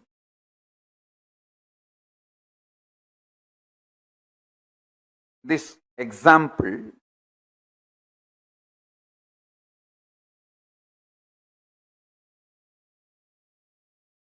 Man who puts time, treasure, talent, energy, everything on his inner image and consciously builds it, wins the game. He becomes the hero forever. Understand?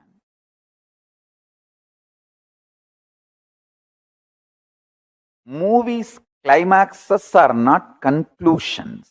Many times, the life continues after the movie climax. Always in the movie climax, they show they happily lived ever after. But after that, if you continue the scene only, you will understand.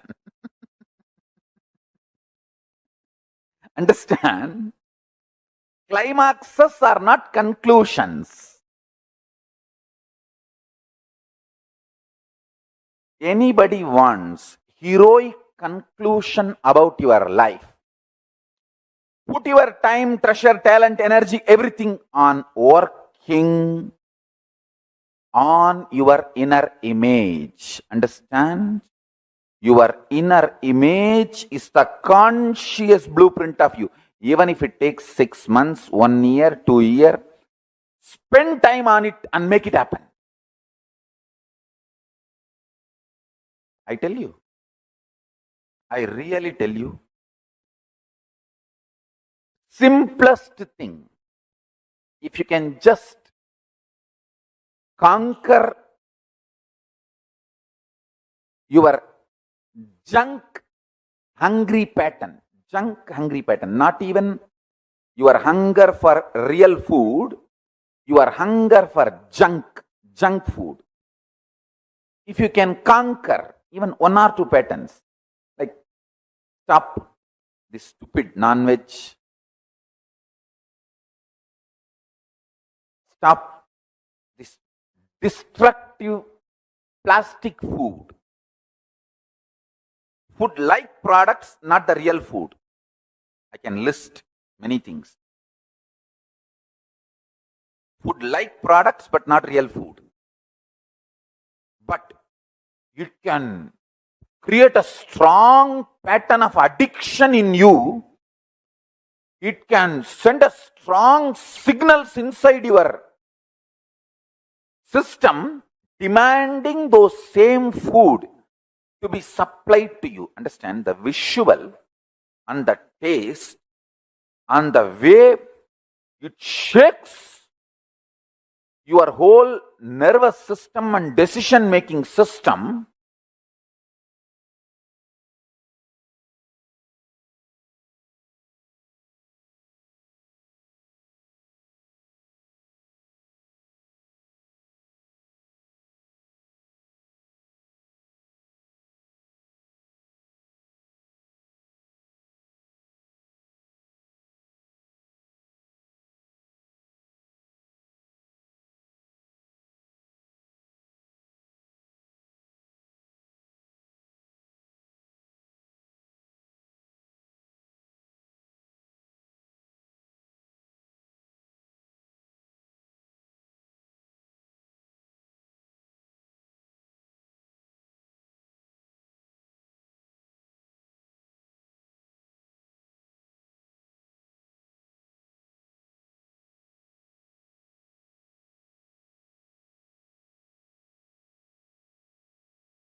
Nityananda, to all the participants. I hope that you're able to see me and hear me clearly.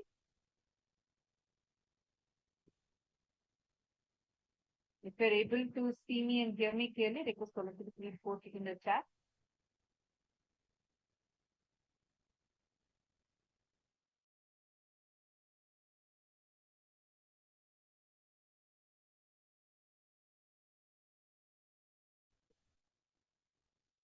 Yes. Now, we just had a very powerful session on how to win over your enemies. The secret to win over the enemies. The problem with how we function in our life is most of the time, even the very strategy we carry for our life, our success, what we call as a success, being better than my competitor. My competitor has achieved so much. So when I achieve this much, then I am successful.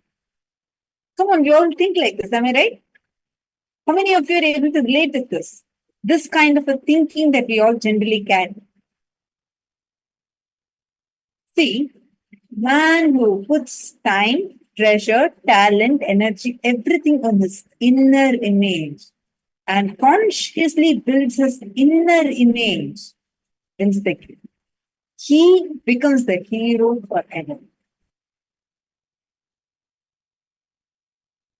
The problem with the way how we are functioning, why we have enemies or enmity with people, why are some people trying to put you down, why are you feeling affected by it, is because you are supplying that energy.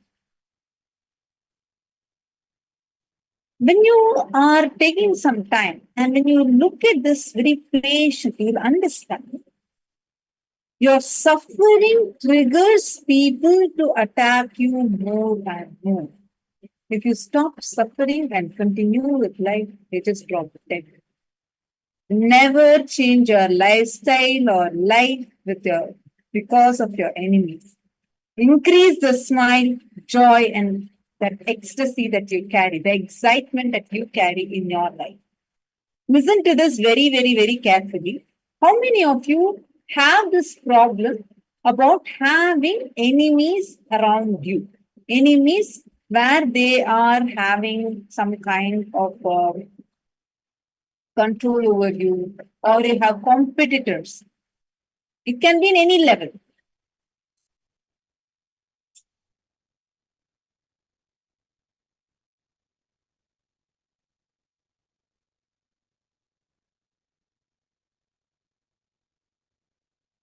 Sorry, Vidyarupane, if you're here, I'm just noting your question. If you are logged in, please do let me know here. So now, I request all of you to sit down and take a few minutes and pen down what way are you supplying energy to your enemies. Take a few minutes and please pen that down.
All right. I hope now all of you have finished writing this step. Now, let's move on to the next step. See, how many of you first take the grasp and understand about what are all these things that we are getting triggered with and what is we triggering it to others? How many of you are able to see this? Can I request all of you to please post it here in the chat if you are able to relate with this and see this?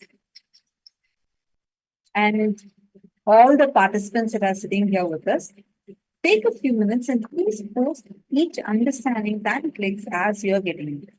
Now look in and pen down what about their actions or reactions preventing suffering from you. For example, let us say that now suddenly someone is telling you that you just feel very cornered in your office, or you are not invited to some meeting, your decision is not considered, or it can be a simple thing that your wife is not cooking the thing that you have asked for. It can be any level, but it is triggering you a lot. And especially when it comes to your enemies, it's even more. What is that trigger point that you are having? Can I request all of you to sit down now, and please write that.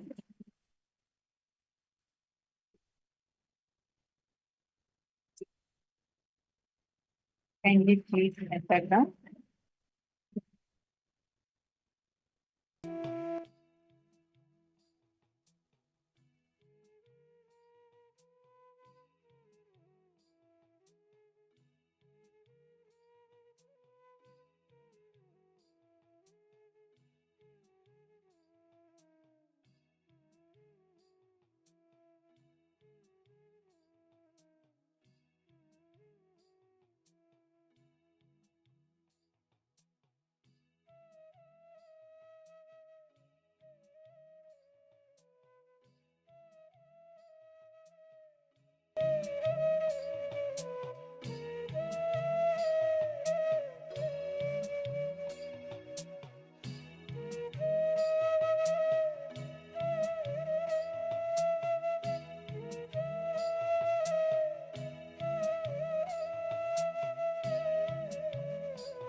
Now, I'll enter into the exact inner space, the being of Subramanya and being of Paramashiva. Listen intensely. There are three things: phaleṣhu, pasa, pati. Phaleṣhu means bound soul, the self. All of you who are experiencing limitation, bondage, pasa, the bondage, impurity, patterns, incompletions, karma, whatever word you may use. The bondage is pasa and pati, Paramashiva. In these three, Subramanya is asking, explain to me about phaleṣhu and pasa. Understand? I want you to know. He is not at all asking about Pati, Paramashiva. You need to know the secret inner space of Subramanya. Yesterday I told, just be like Subramanya for next 16 days. I'll give you exactly what Paramashiva gave it to Subramanya to you all through this Agama. Listen. At no time, Subramanya is questioning about Pati. Understand? The same hot water makes potato soft, egg hard. So, hot water does not decide the content, that decides how it is going to become. So, external situations does not decide, the inner consciousness decides the outcome. Listen, whoever catches this consciousness, you are Ajeya, are invincible. You are victorious forever. You are successful in everything you do. You are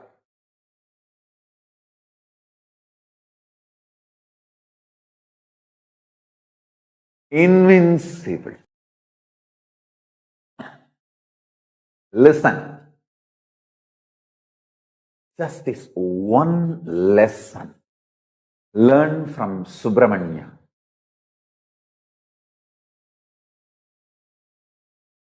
Question only phaleṣhu and pasa. Individual, bound soul and bondage. Never ever question Pati. That is what is the consciousness of Vetrivel. Vetrivel. See, when there was murder attempt on me, this anti-Hindu, Dravish gang and some more forces, I will not name them now, when they attempted to kill me, burn the ashram, destroy the Sangha. Socially, we try to take many actions. We try to take it to the local police and try to file complaint. Nothing could be done. We try to go to the court, Indian courts. We could not get any justice. It's years, and then we tried going to every way, every possible venue. Socially, we tried many things. We knocked every door, literally every politician. We begged everyone for justice.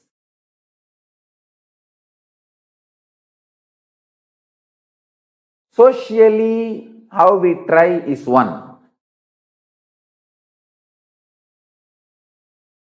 And we tried to tell our story to everyone. Morally, how we deal is one. All that is external world, outer world related. How I handled it inside me. I am opening that secret now. Listen. Listen. How I responded inside me. First thing, I responded to Paramashiva. Paramashiva, I am very clear about one thing. I will not question you. I will not doubt you. I will never consciously or unconsciously, even in the remote corner of my mind or dream, will point the finger towards you or will turn the needle towards you. I am very clear about it. Your existence and your connection with me and you manifesting in me, all that is absolute truth. There is no doubt, question, negotiation, up, down in that. It's sealed deal. Over. I will only question, doubt, think. Other than your existence, I will only ask through this attacks. You are asking me to do some great work. You are asking me to take some more responsibility. Please make me understand that in my language. You are asking me, you are sending a message to be more responsible for larger vision, larger project, larger expectations from you. Let me just understand that and evolve to that. And I give you my absolute commitment. Just make me understand in my language the responsibility I need to take for your vision for me. And I am here to put everything you have given me to make that into reality. I am just reading out exactly as I responded. My first response to Paramashiva when I was attacked. My first reaction, my immediate reaction when I was attacked, my first reaction towards Paramashiva. Paramashiva is my life. It is very clear. I will only ask Paramashiva to make me understand your vision for me, so I will take the responsibility to fulfill it. I know through this attack, you are asking me to take responsibility for larger vision of you. You want me to raise to the higher level of life, higher and higher. Just make me understand in my language that I understand. Map it to my system. Help me. So, I go all out and take responsibility for your vision for me. Let me flare up and get more integrated to you, Paramashiva. my Mahadeva. That's all is the mind of Subramanya, consciousness of Subramanya, being of Subramanya. Listen to what I said now again and again. I am very clear. Paramashiva is real. He himself is absolutely manifesting through this being. So anything happening from outside, any attack, anything happening, I will only look into what Paramashiva is trying to teach me through this. And what is the larger vision Paramashiva wants me to take responsibility? Now, I am flaring up and getting more integrated to Paramashiva. How I can fulfill his larger vision for me. That's all. I tell you, all those demons, devils, rakshasas, racist terrorists, Dravish terrorists, media mafia, Hindu phobia terrorists, and anti-guru Hindu gangsters, guru phobia Hindu terrorists. All of you please be informed. The more you try to attack me, the more I flare up and get more integrated to Paramashiva. So, every time you try to attack me, you are only going to find more powerful, more integrated, more responsible, more enriching, full Nityananda Paramashiva. You are only making my version higher and higher and higher, because my whole mental setup, my consciousness is such. More attack from outside, I only get more integrated to Paramashiva. This is the first lesson. Understand? Manifesting Subramanya's being in you. Decide forever, I will never question my Guru. That's what exactly I told Paramashiva. Actually, with Paramashiva, I relate more as Guru. Because the most intimate experience I had with Paramashiva is when he came as Arunagiri Yogishwara.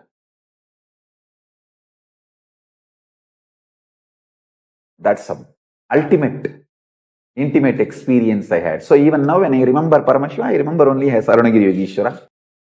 I said, I will never question my Guru. That's sealed. The Satya of Guru and Satya of my Guru. Reality of my Guru, paucity of my Guru.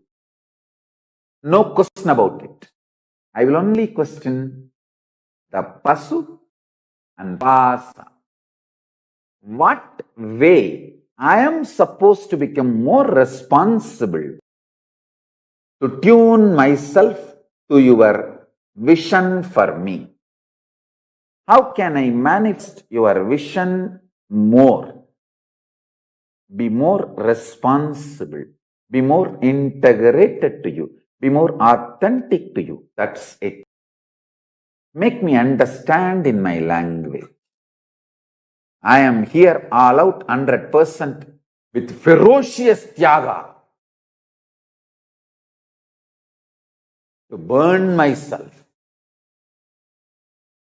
to drop myself at your feet and burn myself in your energy.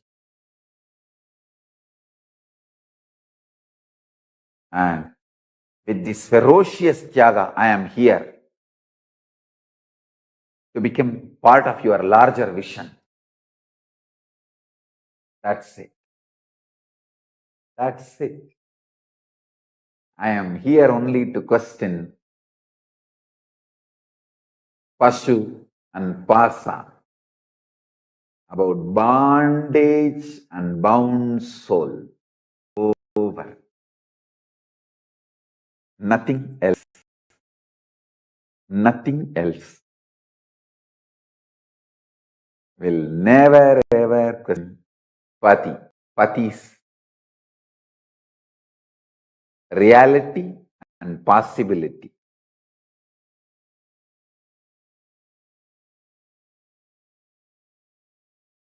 I'll give you the deeper dimensions of invincibility. Never questioning the Pati is one aspect. Second, always rejuvenating ourselves. Always rejuvenating ourselves. Listen intensely.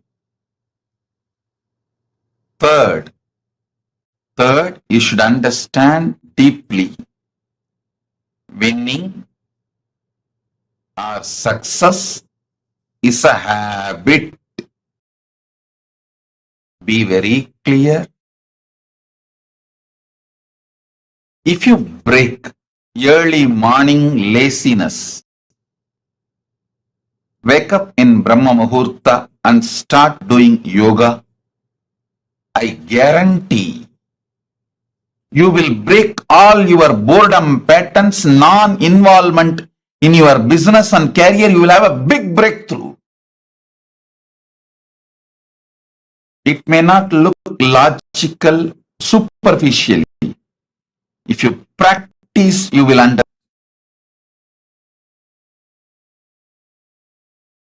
Success is habit. A person who wakes up in Brahma Muhurta, does yoga, develops the habit of success inside them. The will persistence overpowers you, then your tiredness, boredom, the toxic non-involvement, victimhood, whining, all those patterns. Nattukoti Nagarata, Chettiars, Saiva Velalars, the Shaivite, Adishaivite tradition, community people. All these communities have a religious habit of teaching. I have seen my grandfather every day, end of the day, he will see the accounts and take the money, 10% separately and keep it for charity and the temple work, temple related charity. I tell you, this actually made him not only richer, this actually made him feel so good about himself. He was able to break so many patterns because end of the day he knows whatever he makes is going to go for some work.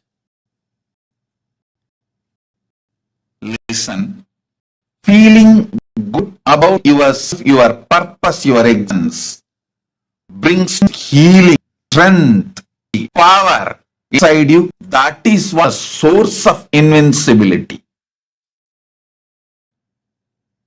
There is no such thing as you cut down on other fields and focus your energy on one field and you achieve success. No.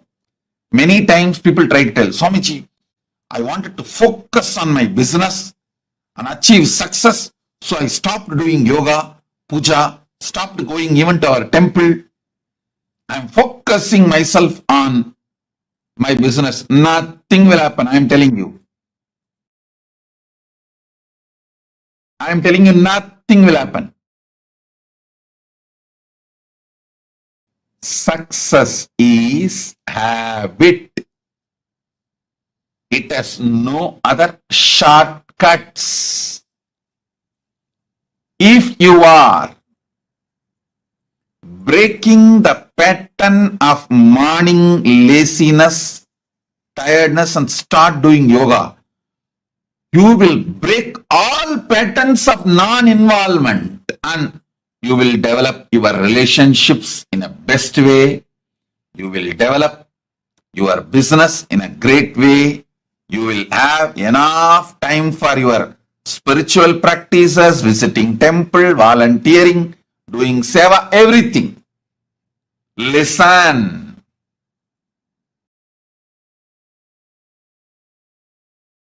Logic of life is different. Logic your deluded brain teaches you is different.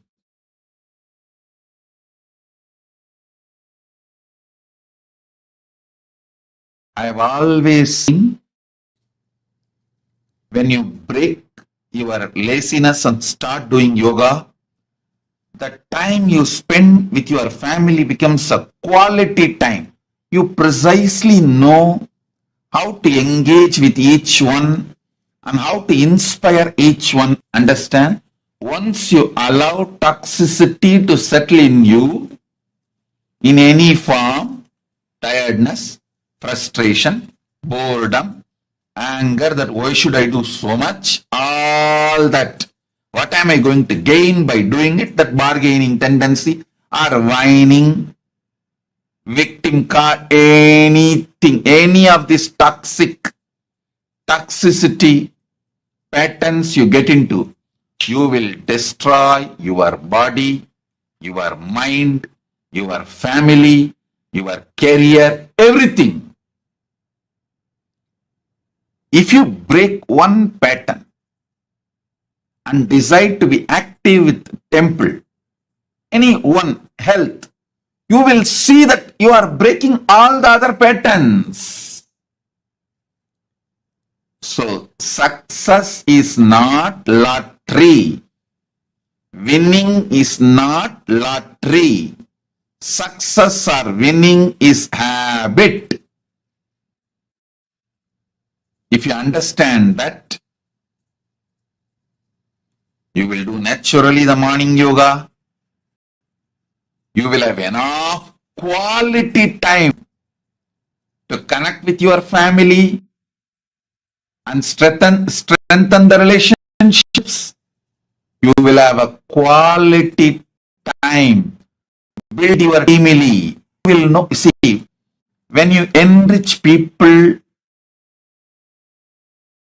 with Hinduism and expand your in the temple, you get so trained properly, perfectly to inspire yourself and inspire others.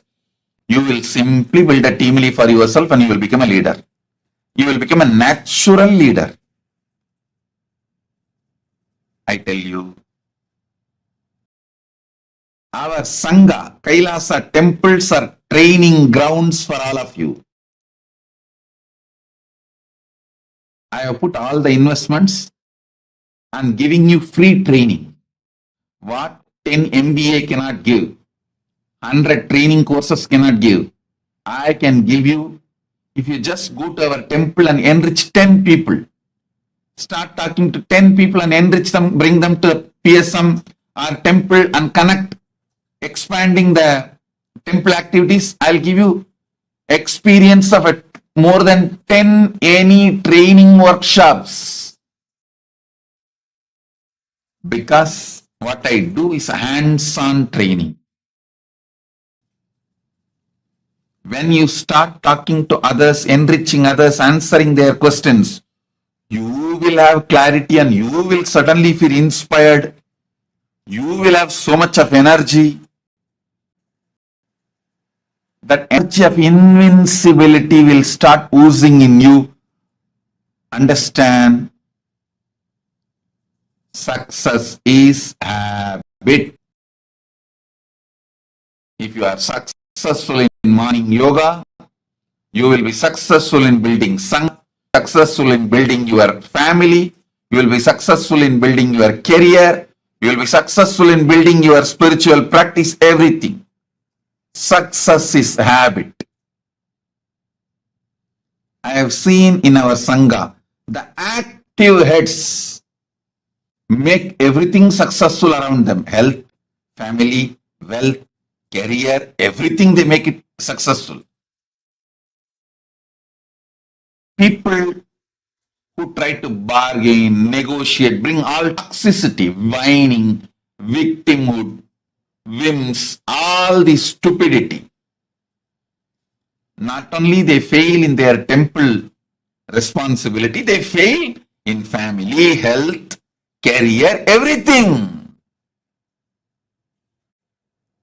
Success is lifestyle.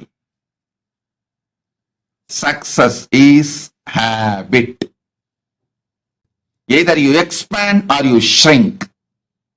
People who are not able to make this great knowledge to the next generation and expand the teamily, you are going to shrink.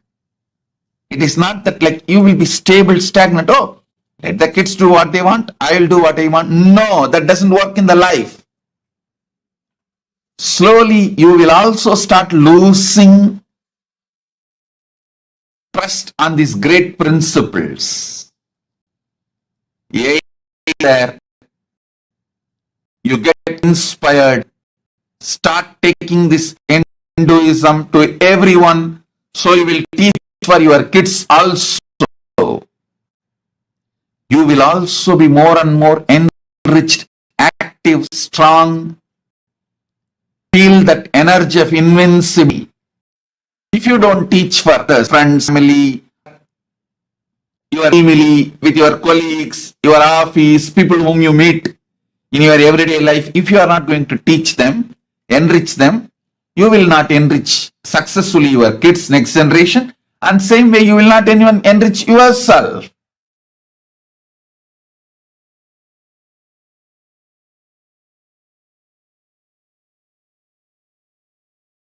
There's only two possibilities. Either you are active, make success as a habit, or you shrink. Up to you.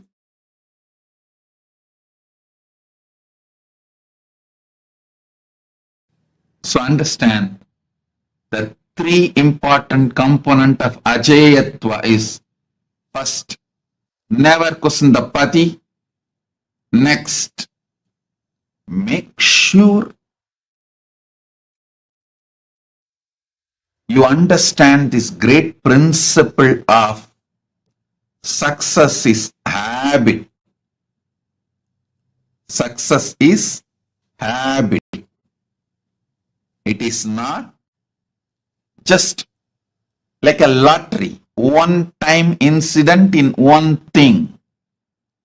Success is habit.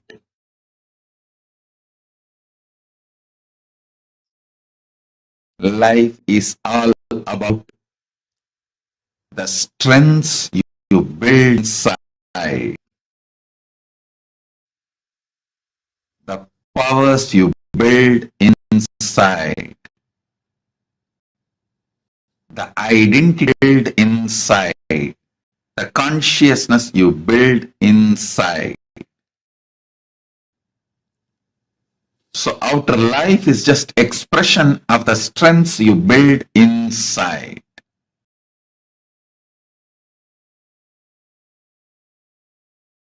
So three important components of Ajeyatva. One, never questioning the pati. Second,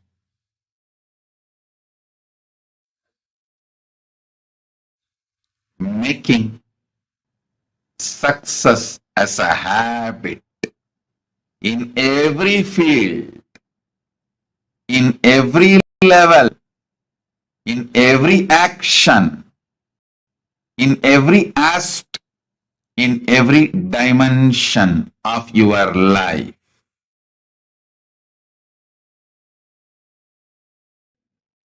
Third, continuously able to rejuvenate yourself. Study, rejuvenate, listen. Even Paramashiva was ready to sit as a disciple to his own son as a Sishyabhava Murti, because Paramashiva shows, I am ultimate but not final. I will go on, be expanding. I study. The habit of studying and expanding is the quality of Paramashiva. He is showing this through this Sishyabhava Murti. He is not closed. He is not dead. He is not ended. He says, being Paramashiva, if I am sitting at the feet of my own son as a Sishya Bhava, even though he and his son are one the same, but he is showing the attitude of studying. Sishya Bhava means he is teaching us, have that attitude of constantly rejuvenating yourself. If you missed in the past, don't worry. Come on, wake up now, today. Today again I make the Sankalpa. How I met Swamiji. When I met Swamiji, how I was a real student.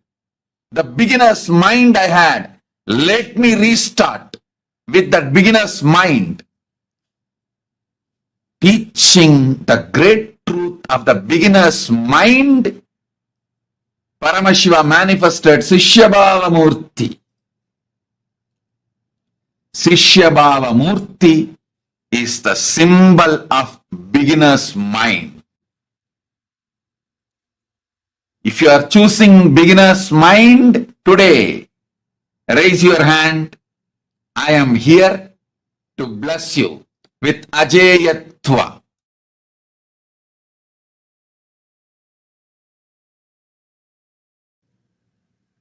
I am repeating 3 things, 3 important components for Ajeyatva. 1. Never question Pati. 2nd, always decide to rejuvenate yourselves. Keep that beginner's mind as a lifestyle. You have failed does not mean you are a failure. How you came to me as a devotee disciple in the beginning with the beginner's mind, learn to rejuvenate, refresh that beginner's mind. Decide to rebuild. 3rd, important truth. Success is habit. If you raise your hands for all these 3 truths, I am raising my hands to initiate you, to give you Ajeyatva, invincibility.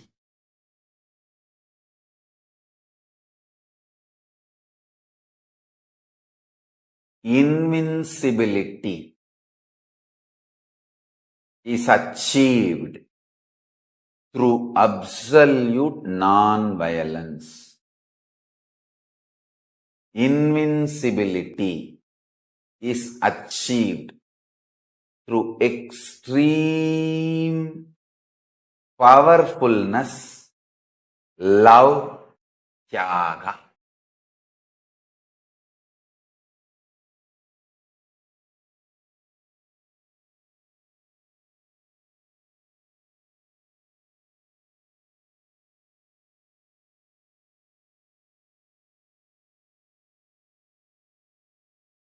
all suffering, all guilt, all pain, hurting others or hurting you is violence.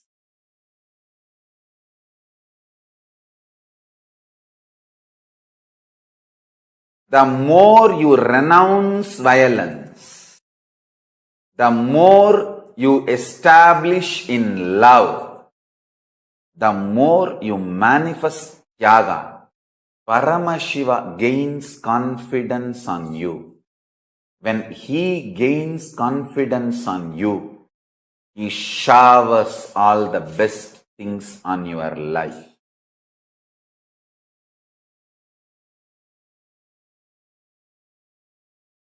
I tell you.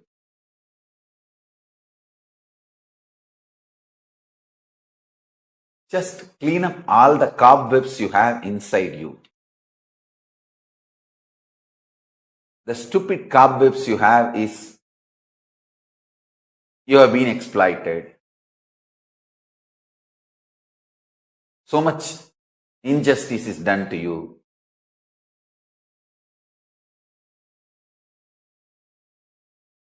People have cheated you. People have abused you.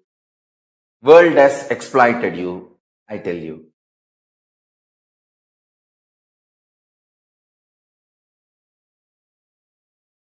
If you see factually, you are not abused, exploited more than me.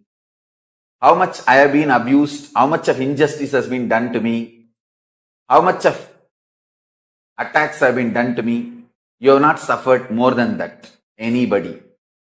But be very clear. The so-called social facts, ideas, external happenings are different. The internal, powerful truth, reality, cognitions are different. People may throw shit at you. You don't need to eat it.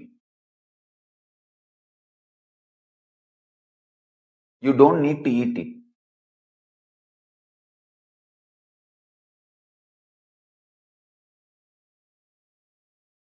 Yes, people may be responsible for throwing shit at you, but you are responsible for eating it. You can keep your mouth tight shut and not eat it.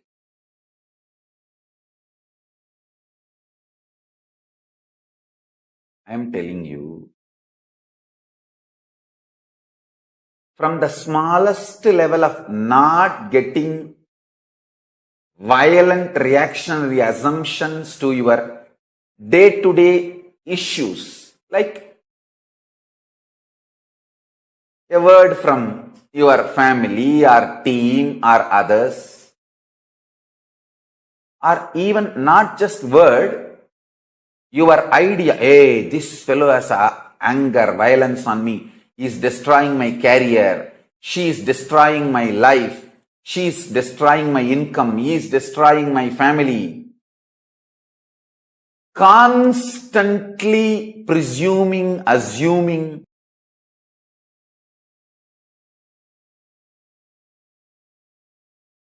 and constantly deluding yourself by thinking too much about your enemies and people who have enmity towards you, and you really think that they have too much of power, they can do too many things to your life, which is not true. Which is not true.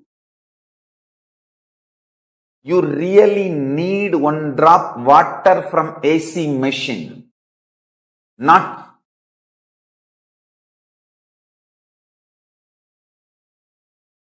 machine guns or weapons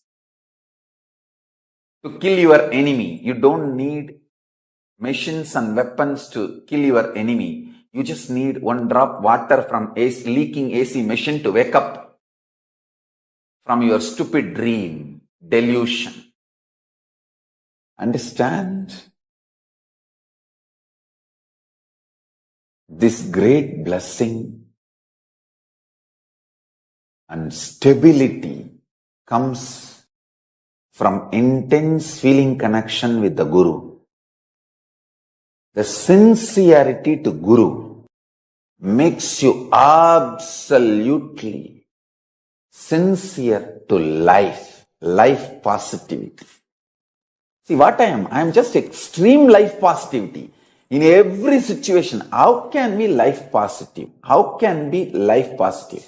How can be life romantic, life loving, life intense, life sweet, life intimate, life passionate, life manifesting?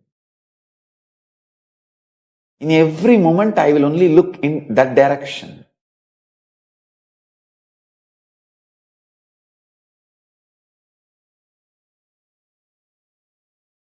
I tell you. How, when I remember Arunagiri Yogeshwara, he puts a wide smile on my face. Same way, each one of you put a sweet wide smile on me. Arunagiri Yogeshwara, for giving the best things. He puts wide smile on my face. All of you, for receiving the best things from me and celebrating this great sharing with me, you all put the same wide smile on my face. I want to tell you this one thing.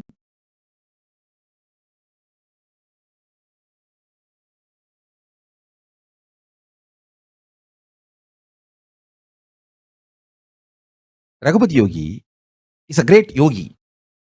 Very rare to see is bhakti dimension.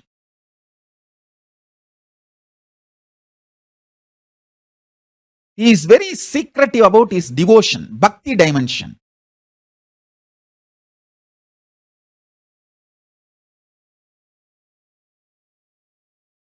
Once he and me, we both went to my aunt's village. He took me to a temple which is in my aunt's village. That village is called Kuvanur.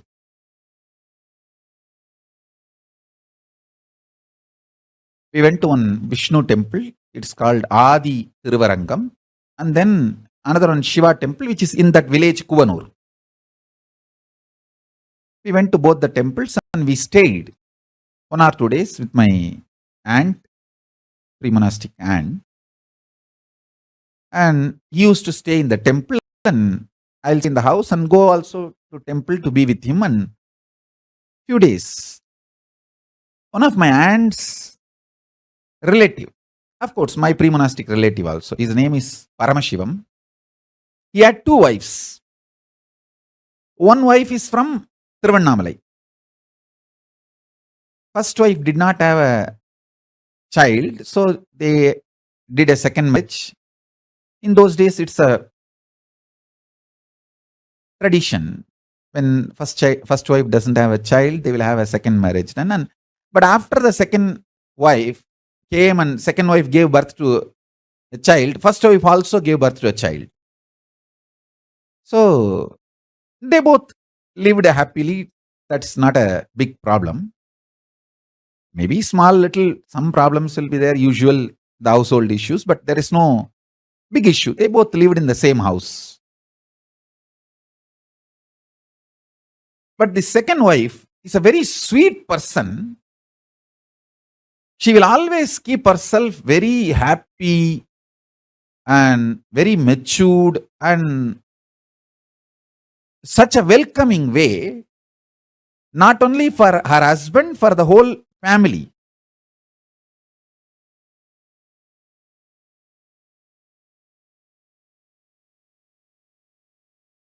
So when we went there,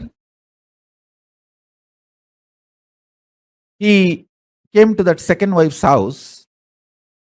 She gave food for me and my guru and she took care of everyone. After we came to temple, Raghupati Yogi told me, understand how she keeps herself happy happy, makes everyone feeling welcomed. Keep your heart like that same way for Paramashiva. Always make sure you are the second wife for him, who is waiting for him to come to your heart to reside. Never ever any complaining or ill feeling or incompletion can enter into your heart.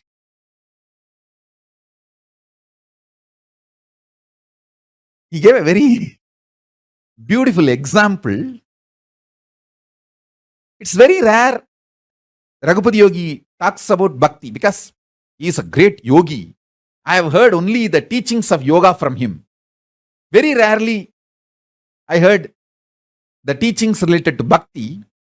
This was very beautiful and strong instruction.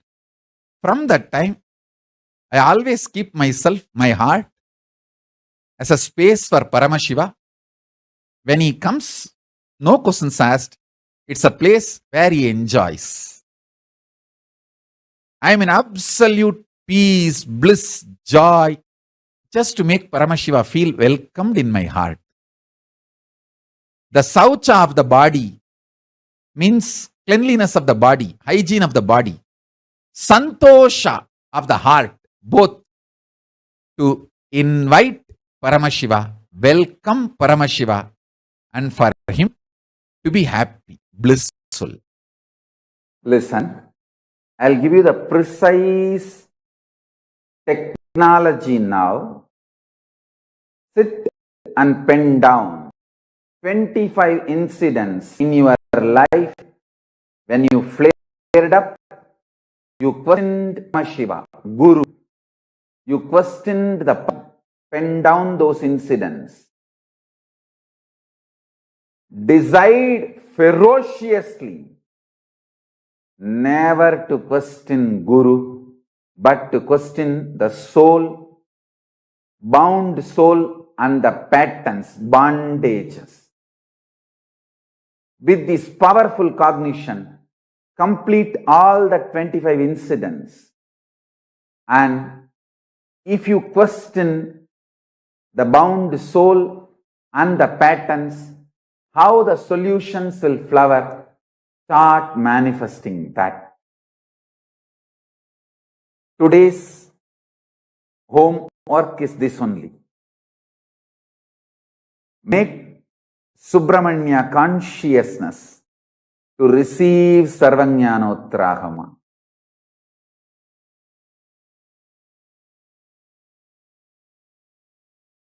Just make yourself as simple as Subramanya. You will manifest it. You will manifest Paramashiva. Whatever Paramashiva gave it to Subramanya, you will receive it.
So beautifully, Swamiji gave us the three most important statements that we need to know for being ever invincible. To be ever invincible. I request all the participants to take a few minutes and please post what are the clicks and understandings you had so far from this side. What are the clicks? What are the understandings you had? What are the three most important statements? Can you all please post in the chat? If you want to be ever invincible, what are the three important things?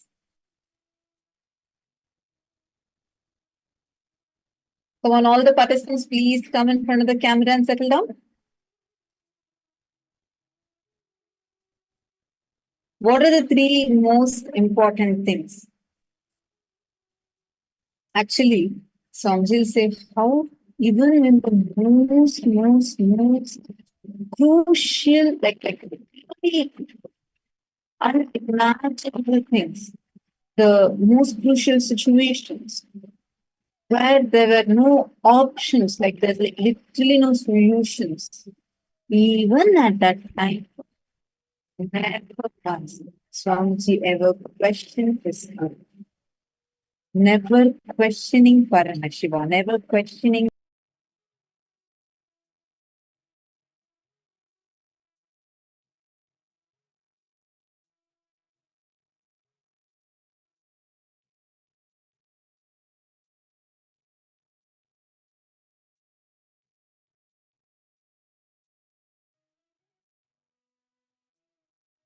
Pati, without questioning Paramashiva, without questioning Guru. You whatever you can question the bondage, but never question the body. Can I request all the people, please come on camera, come on. Participants that are here sitting with us, please kindly turn on your cameras, come in front of your cameras. This session is the main session for today's initiation. So please come and comment section.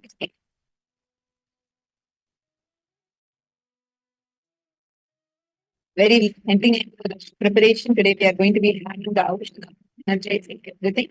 So I request all the participants to please come in front of the camera and settle down. So there was this once when I was so devoted to God. And every time he would do, what he would do is he'll be praying so much to God and he'll be like, I'm so devoted to God. Anytime, anything, wherever I need to be saved, God himself will come and save me. So every day he'll do puja, every day he'll worship. So one day what happens is a sudden flood. And when the flood is hit, so many people are dying, and this guy alone is holding on to a small wooden plank and he's floating in the water. And it's just few moments away. Even this plank has a few holes. Even he might be dying at any time. And he's screaming at the top of his voice, "Oh God, where are you? I have been worshipping you since so many years now. I am now in real need, dire need. I am in the middle of a flood. You need to come and save me." No response. Nothing happens. Suddenly he sees the boat coming towards his side. A fisherman, and he says, "Get on the boat. Get on the boat now." He's like, "No, I will not get on your boat. I'm waiting. God is going to come and save." He tries to persuade this guy. Nothing. He says, "No, I'm only waiting. Only God comes and saves me. I'm going to get saved." Fisherman goes up. It started raining even more heavily. It's a thunderstorm. And he's about to sink. Again, one other fisherman comes. This time with a bigger boat. He says, "Please come on in.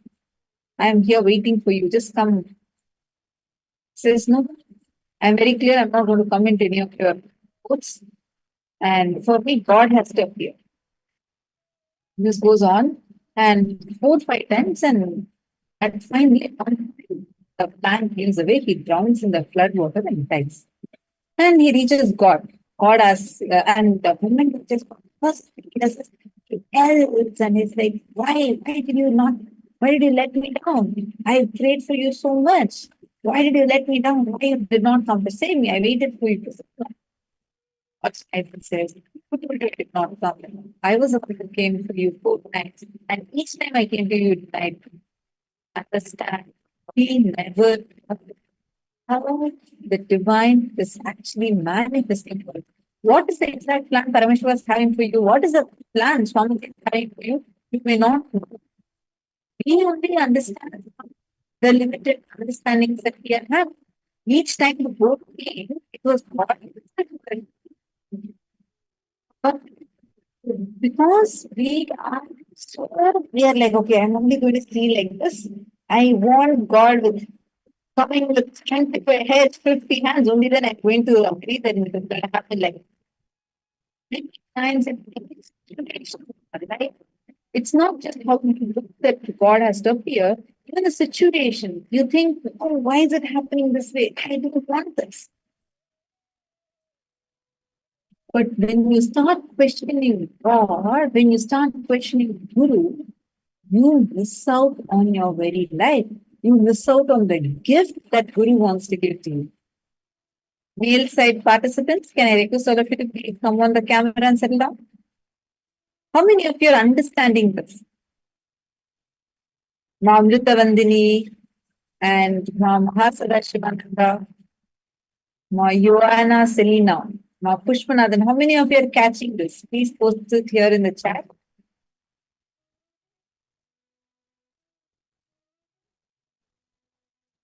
Okay, so Ma Saroja Operation has also posted what she's and all the statements. First, never question the pati. Second, success is a habit, not one-time lottery. And third, continuously rejuvenating yourself, keeping the beginner's mind. Perfect. These are the 3 statements to be ever invincible. Now, just like in this story, many times even in our life, even let's say that if, for example, you wanted to start a serving epitajaman journey, you pray, and then suddenly, even the existing job for you, suddenly you get fired. You get incomplete, you give up on yourself. That's one way, where you press the panic button. There's one more way. They're like, no, I know even this Swamiji is manifesting for me. Let me just take this as a prasada. Let me just wait. Suddenly you will see you are going to get a better job manifesting just 3 days later. Understand, in every situation, never question the Pati, never question Paramashiva, never question the Guru. How many of you are cognizing the statement?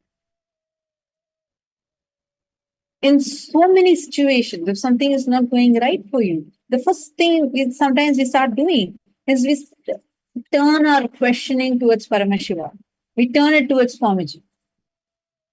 It is too important for us to first cognize this statement.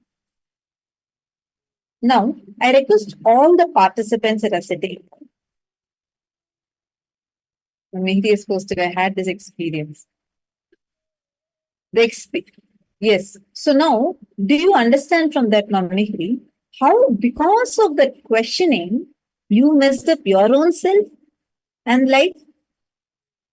And the clarity, the moment you get the clarity from it, how it helped you rebuild. Because that is exactly the exercise all of us are going to be doing right. I request all of you to please take your pen and paper. Let's enter into this session. The 3 statements to be ever invincible. The first statement being, never question the Pati. How many of you are able to see whenever you question the Guru? Meaning, questioning does not mean you act, just you asking a question. Even inside of you, why am I being told like this? Maybe this might be the reason, or that might be the reason. Even that level thinking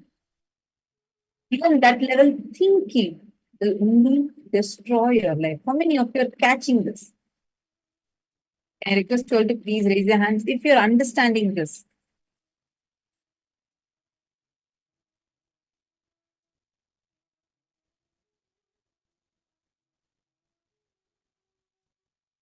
Ma Pushpanathan, Nityanandam, are you able to hear me?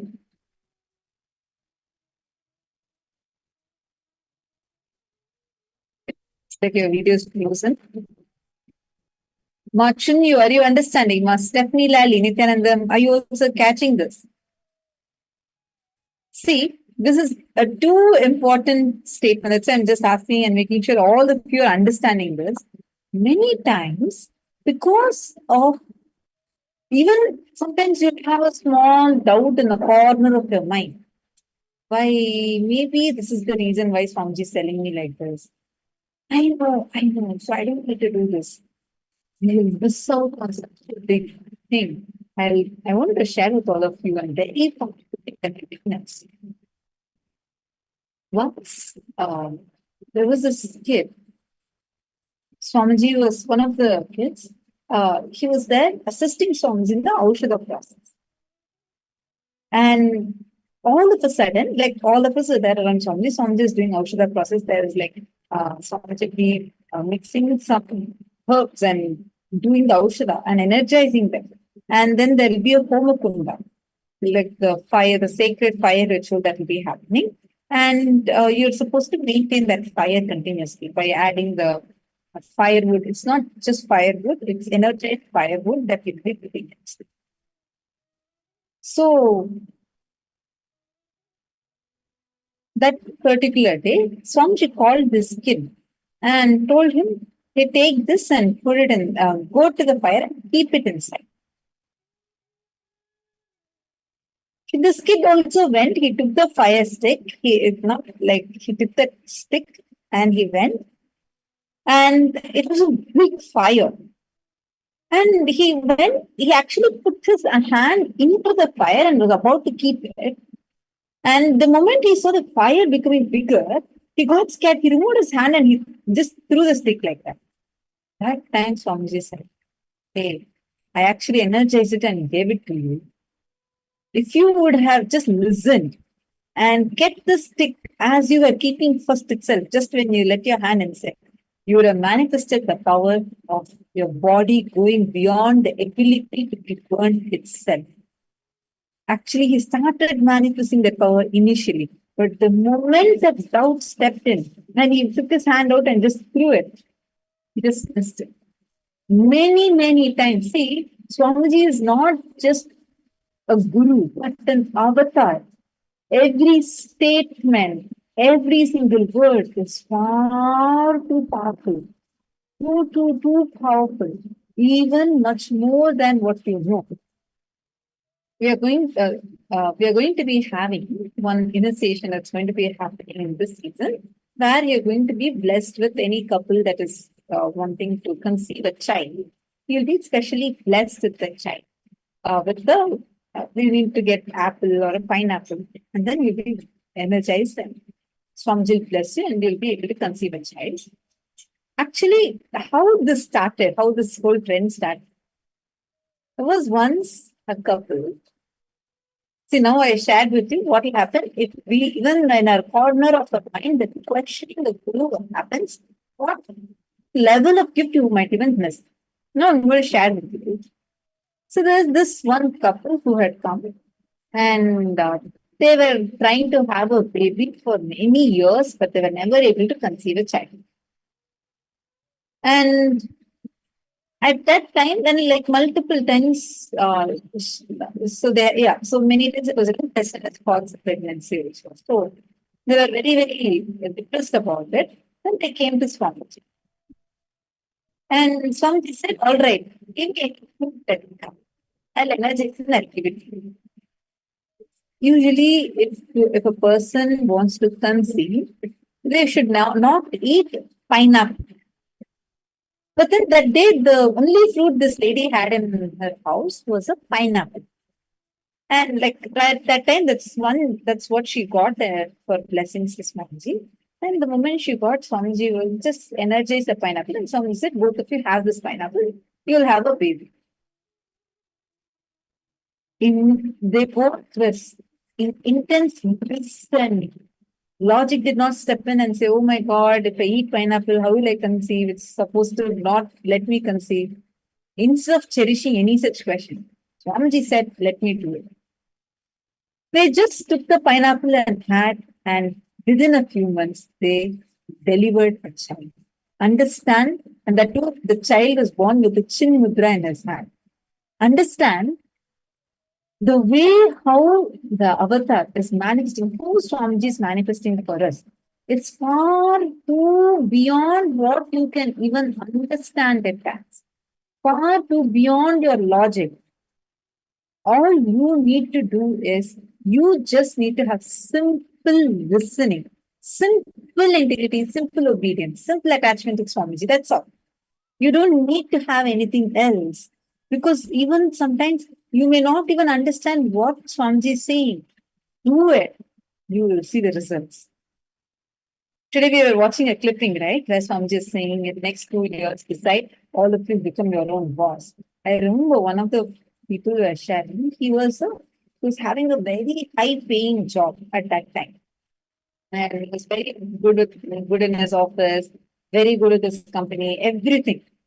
And that particular day, when he attended the program, Swamiji said, take this as a commitment, 2 years.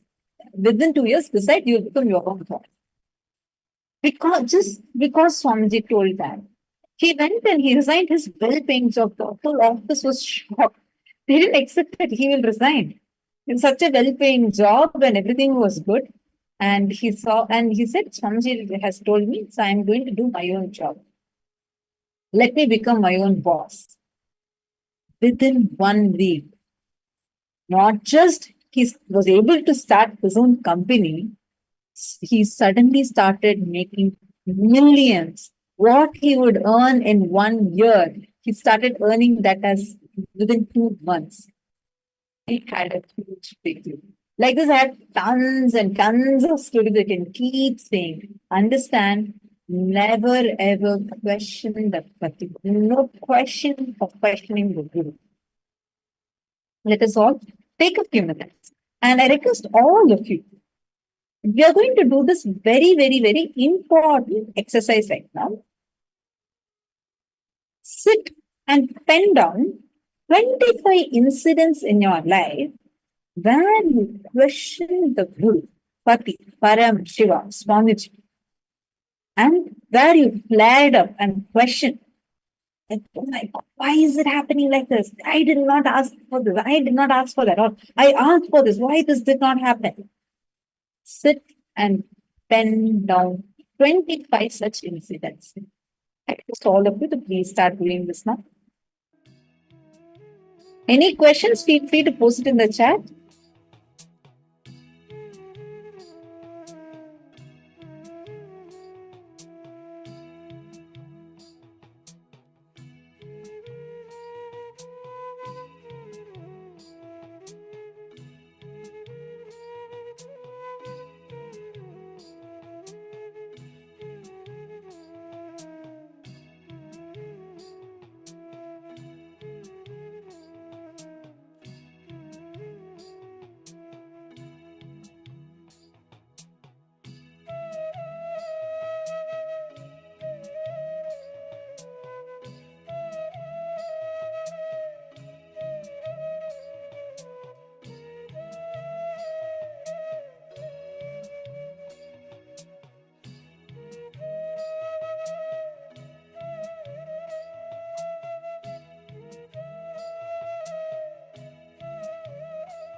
Nityanandam, I hope now all of you have finished writing. Now, I request all of you to take a moment, take a ferocious decision. How many of you see clearly? Because of this flaring up and questioning the pati, you actually fell into, you just destroyed and messed up your life. Vidyarupanaya is asking, I learned SDHD before developed into LDHD and then went to GDHD. Questioning, I feel that I still need to complete the root problem of SDHD. Do I understand it right? See, Vidyarupanaya, that is like a indirect route that you're trying to take. See, I'm not saying you should not complete. Complete with that. But the first decision you need to take is ferociously decide, no question of questioning the pati. You can use the very strength of the Guru Vak to break many of the self-doubts. Oh my God, I remember so clearly the first time I actually used to have a lot of stage fear, and I used to not like to talk. Like I used to want to talk in public, but I had like a deep fear of it. And once it was like I had just joined Gurukul, and less than a few weeks, there was Krishna Janmashtami celebrations, and the person who was the host was suddenly had just in the last minute he got into something else. And all of a sudden, I was put on spot, like saying, come on, go host by one of my mentors. And then I was like, no, I cannot. I'm like so afraid, so afraid. That's when she told me this. She's like, no, right now, just put this whole fear at Swamiji's feet and you go ahead and post. It was still like not, like somehow it was not really giving me that big. Swamiji just looked and Swamiji smiled and Swamiji said, good. That's it. After that point onwards, this happened in 2013. That's when I joined Gurukul. And this happened in just maybe 1 month after I joined Gurukul. Yeah, 1.5 months around that time. And after that, till date, like there is no looking back. It was like, for me, it was such a sweet moment because Swamiji was there. And I got to go and talk in front of Swamiji, in front of the big audience. The whole fear just disappeared, like literally. See, many of your self-doubt, self-hatred, self-denial, all that is there because, first of all, we are giving the power to it. Because we think it is there. You make it so legitimate why it is there. If you had asked, like before that, after that onwards, I've been part of so many classes and sessions, taking sessions, doing the hosting, which I cannot even think of before. Before that, I used to have such a strong stage fear, such a strong stage fear. If I go, I'll just, my hands to tremble and I'll put the mic up. I had never ever come in front of an audience or spoken in front of an audience before this incident. But that day, all Swamiji just said was just go. That's all. I was like, Swamiji told, that's all. Surely I can do it. Because I cannot put it cognition. So the moment Swamiji said, I just went ahead and did. Really, the whole fear that I was having, that pattern I was struggling with, just broke off. Understand, in every level, same thing. I remember when I had gone to one program, this Paramashivoham program. That's Swamiji. So we all attended that program. And at that time, I was diagnosed with some issue in my body. And the doctor said it is impossible to cure it. And it was just right before the program. Right before the program. After that, the doctor actually advised me saying that you should not be eating too much. You should give a lot of restrictions. And he said, even if you follow all this, you can maintain it, but you cannot be completely cured of this issue. It's a disorder. Right after that, like just in a week or so, I went to the program, I attended the program, and one day during the darshan, I told Swamiji, this is what the doctor told. Swamiji said, like, while I was just saying this is what the doctor told, while I was just starting it, Swamiji just said, hey, I'll heal you now. And Swamiji just tapped my head. That's all. And till then I was having this fear, like, what can I eat? Like, my doctor had told me like this, and if I eat, it will not become a serious issue. So that day, right after the darshan, he decided, Swamiji was telling in the process to everyone. Swamiji was saying, I'm doing this intense Shivoha process. Look, you can eat left, right, and center. Don't worry, instead of gaining weight, normally you would have gained double the weight, but instead of gaining weight, you will just be sitting, but you will suddenly lose weight. You won't even know how the weight loss is happening. That much energy I'm going to awaken in all of you. That's it. After that day, the moment Swamiji blessed, I was like so sure that the disorder is surely completely healed. And I just left all the restrictions the doctor told, and I was just enjoying the program and like being normal, like just enjoying the whole program, eating really left, right, and center. And I was just enjoying the whole thing. And after the 21 days program got over, we went back, and I actually went back to the doctor. The doctor was shocked. They put me through some different scanners. He's like, I can't find a trace of that issue anymore. He said, I had a scan. He was the same person who had taken the scan earlier. He took the earlier scan and he took the current scan, and he's like, I can't believe how was this even possible. He asked me, did you do some exercise regimen or you went through some kind of process? I was like, nothing. In fact, I was eating double, triple the time I generally eat. And I only ended up using 5-6 kgs of weight. And I was telling him about the program. See, understand, just using any one word of Swamiji, one word, understand, it's not a word. The Guru Vak is a power, it's an energy that will do miracles. Really, the whole life, whatever you're thinking to be in a logical flow, you're saying, right? Like, for example, you're saying, maybe I should first self-doubt, self-hate, self-denial. That is what is becoming life, doubt, life, hatred, life, denial. And that is what is even going on God and on Guru. True. But going just in this direction, saying first I'll complete with my self-doubt, then I'll complete with all my life doubts, it's like a long process. Easiest, shortest cut. You have Paramashiva, God Himself as your Guru. Connect to Swamiji, declare ferociously, I declare, I am deciding now. No question of questioning the Guru. No. I can question myself. I can question my delusions. I can question my incompletions, my patterns, but no question of even thinking in the direction of questioning the Guru. Take this as a strong decision. Even if you're going through the worst crisis. I remember one of the people,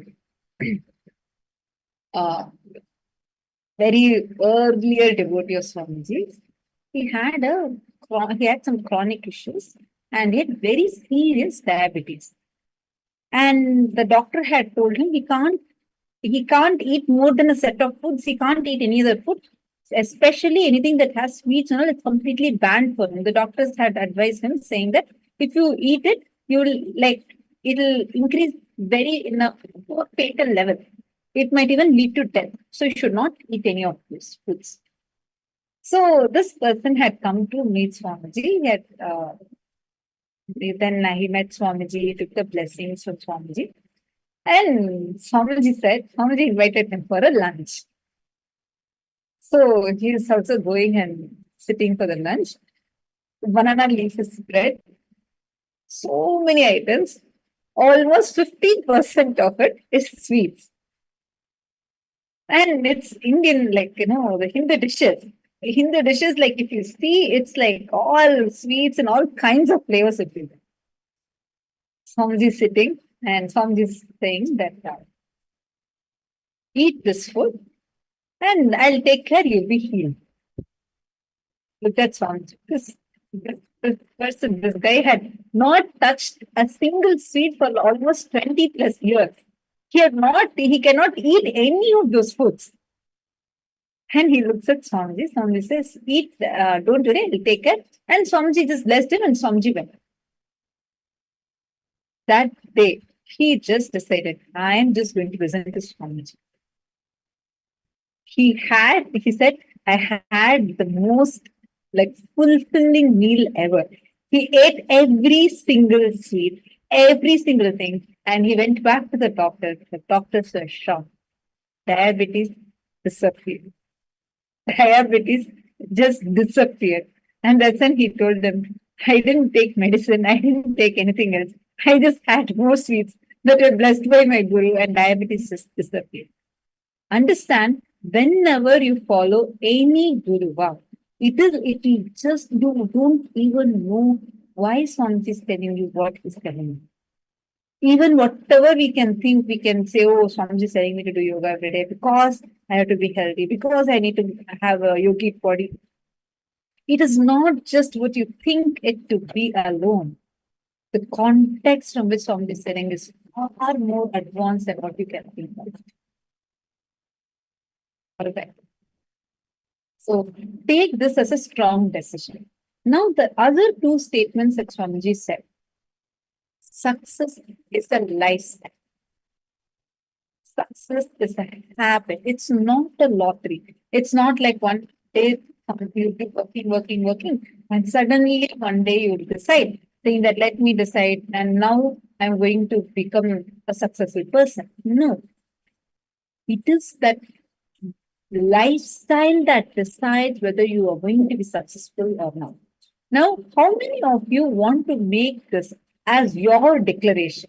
No matter what, I will never question the Pati. I will never question Paramashiva. I will never question my Guru Swamiji. How many of you want to take this up as a ferocious decision in you? Please raise your hands.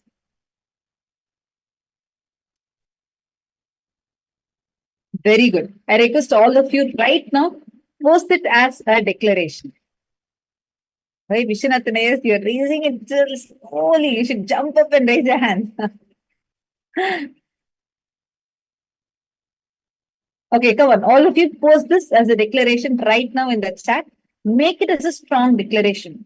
Saying that I am declaring with my integrity, authenticity, responsibility, and energy. I am declaring from this moment onwards, no question of questioning. I will never ever even think in the direction of questioning my Guru Swami.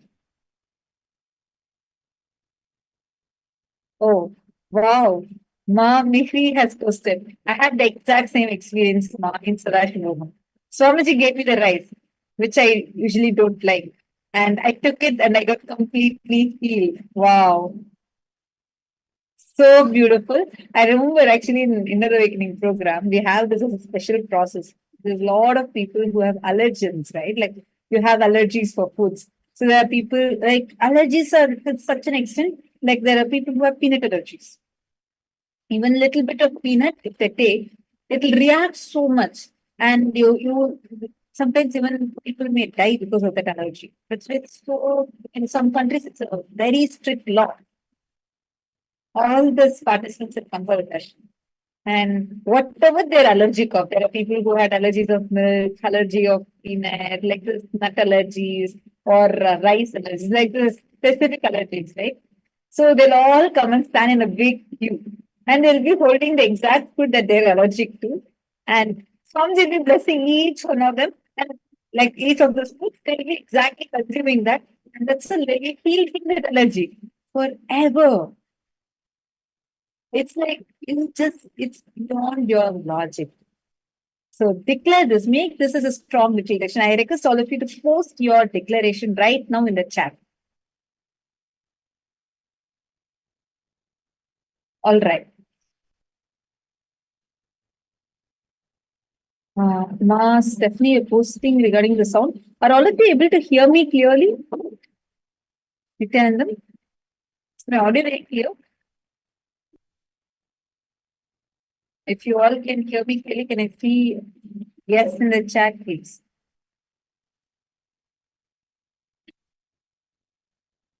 Okay, thank you so much. All right. So now let's all do a round of vow manifestation. Are all of you ready?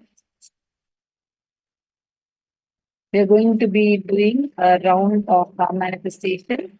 And this time, you're going to be partnering up. And you're going to be doing a round of remote vision. And you're going to be doing along with the mirror. Please take your energized the mirror and Aushadha with you. I request all the participants to please do it now.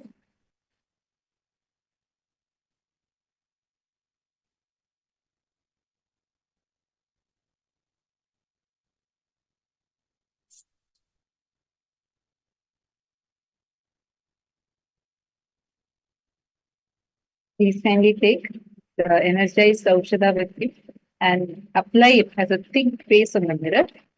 And I request all of you to please partner up. All the participants, please partner up. Within the Zoom room, you can find partners. If you're not having partners within the Zoom room, you can also call someone else and do it with them.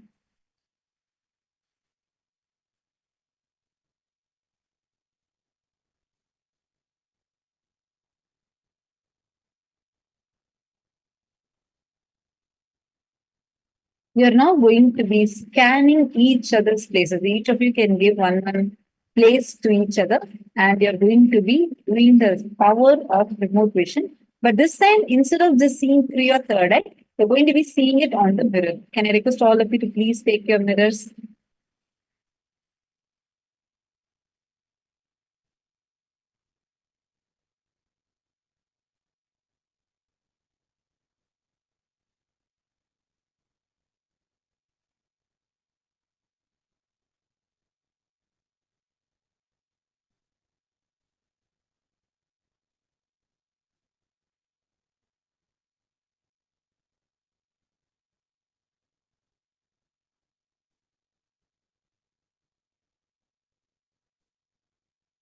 Now, first thing you need to do is connect to Swamiji.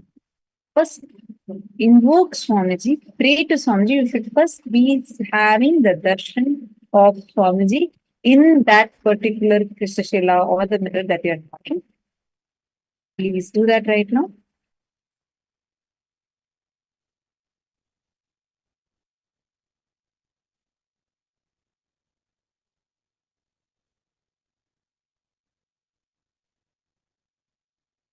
You're going to now connect with the partner and ask them to give you any place. They can give you any place, and you're going to be scanning and identifying what is exactly how does the place look like. First, have the darshan of Swamiji in the mirror, and then please start this process. Paramashivoham Om Nityananda Paramashivoham Om Nityananda Paramashivoham Om Nityananda Paramashivoham Om Nityananda Paramashivoham Om Nityananda Paramashivoham Om Nityananda Paramashivoham Om Nityananda Paramashivoham Om Nityananda Paramashivoham Om Nityananda Paramashivoham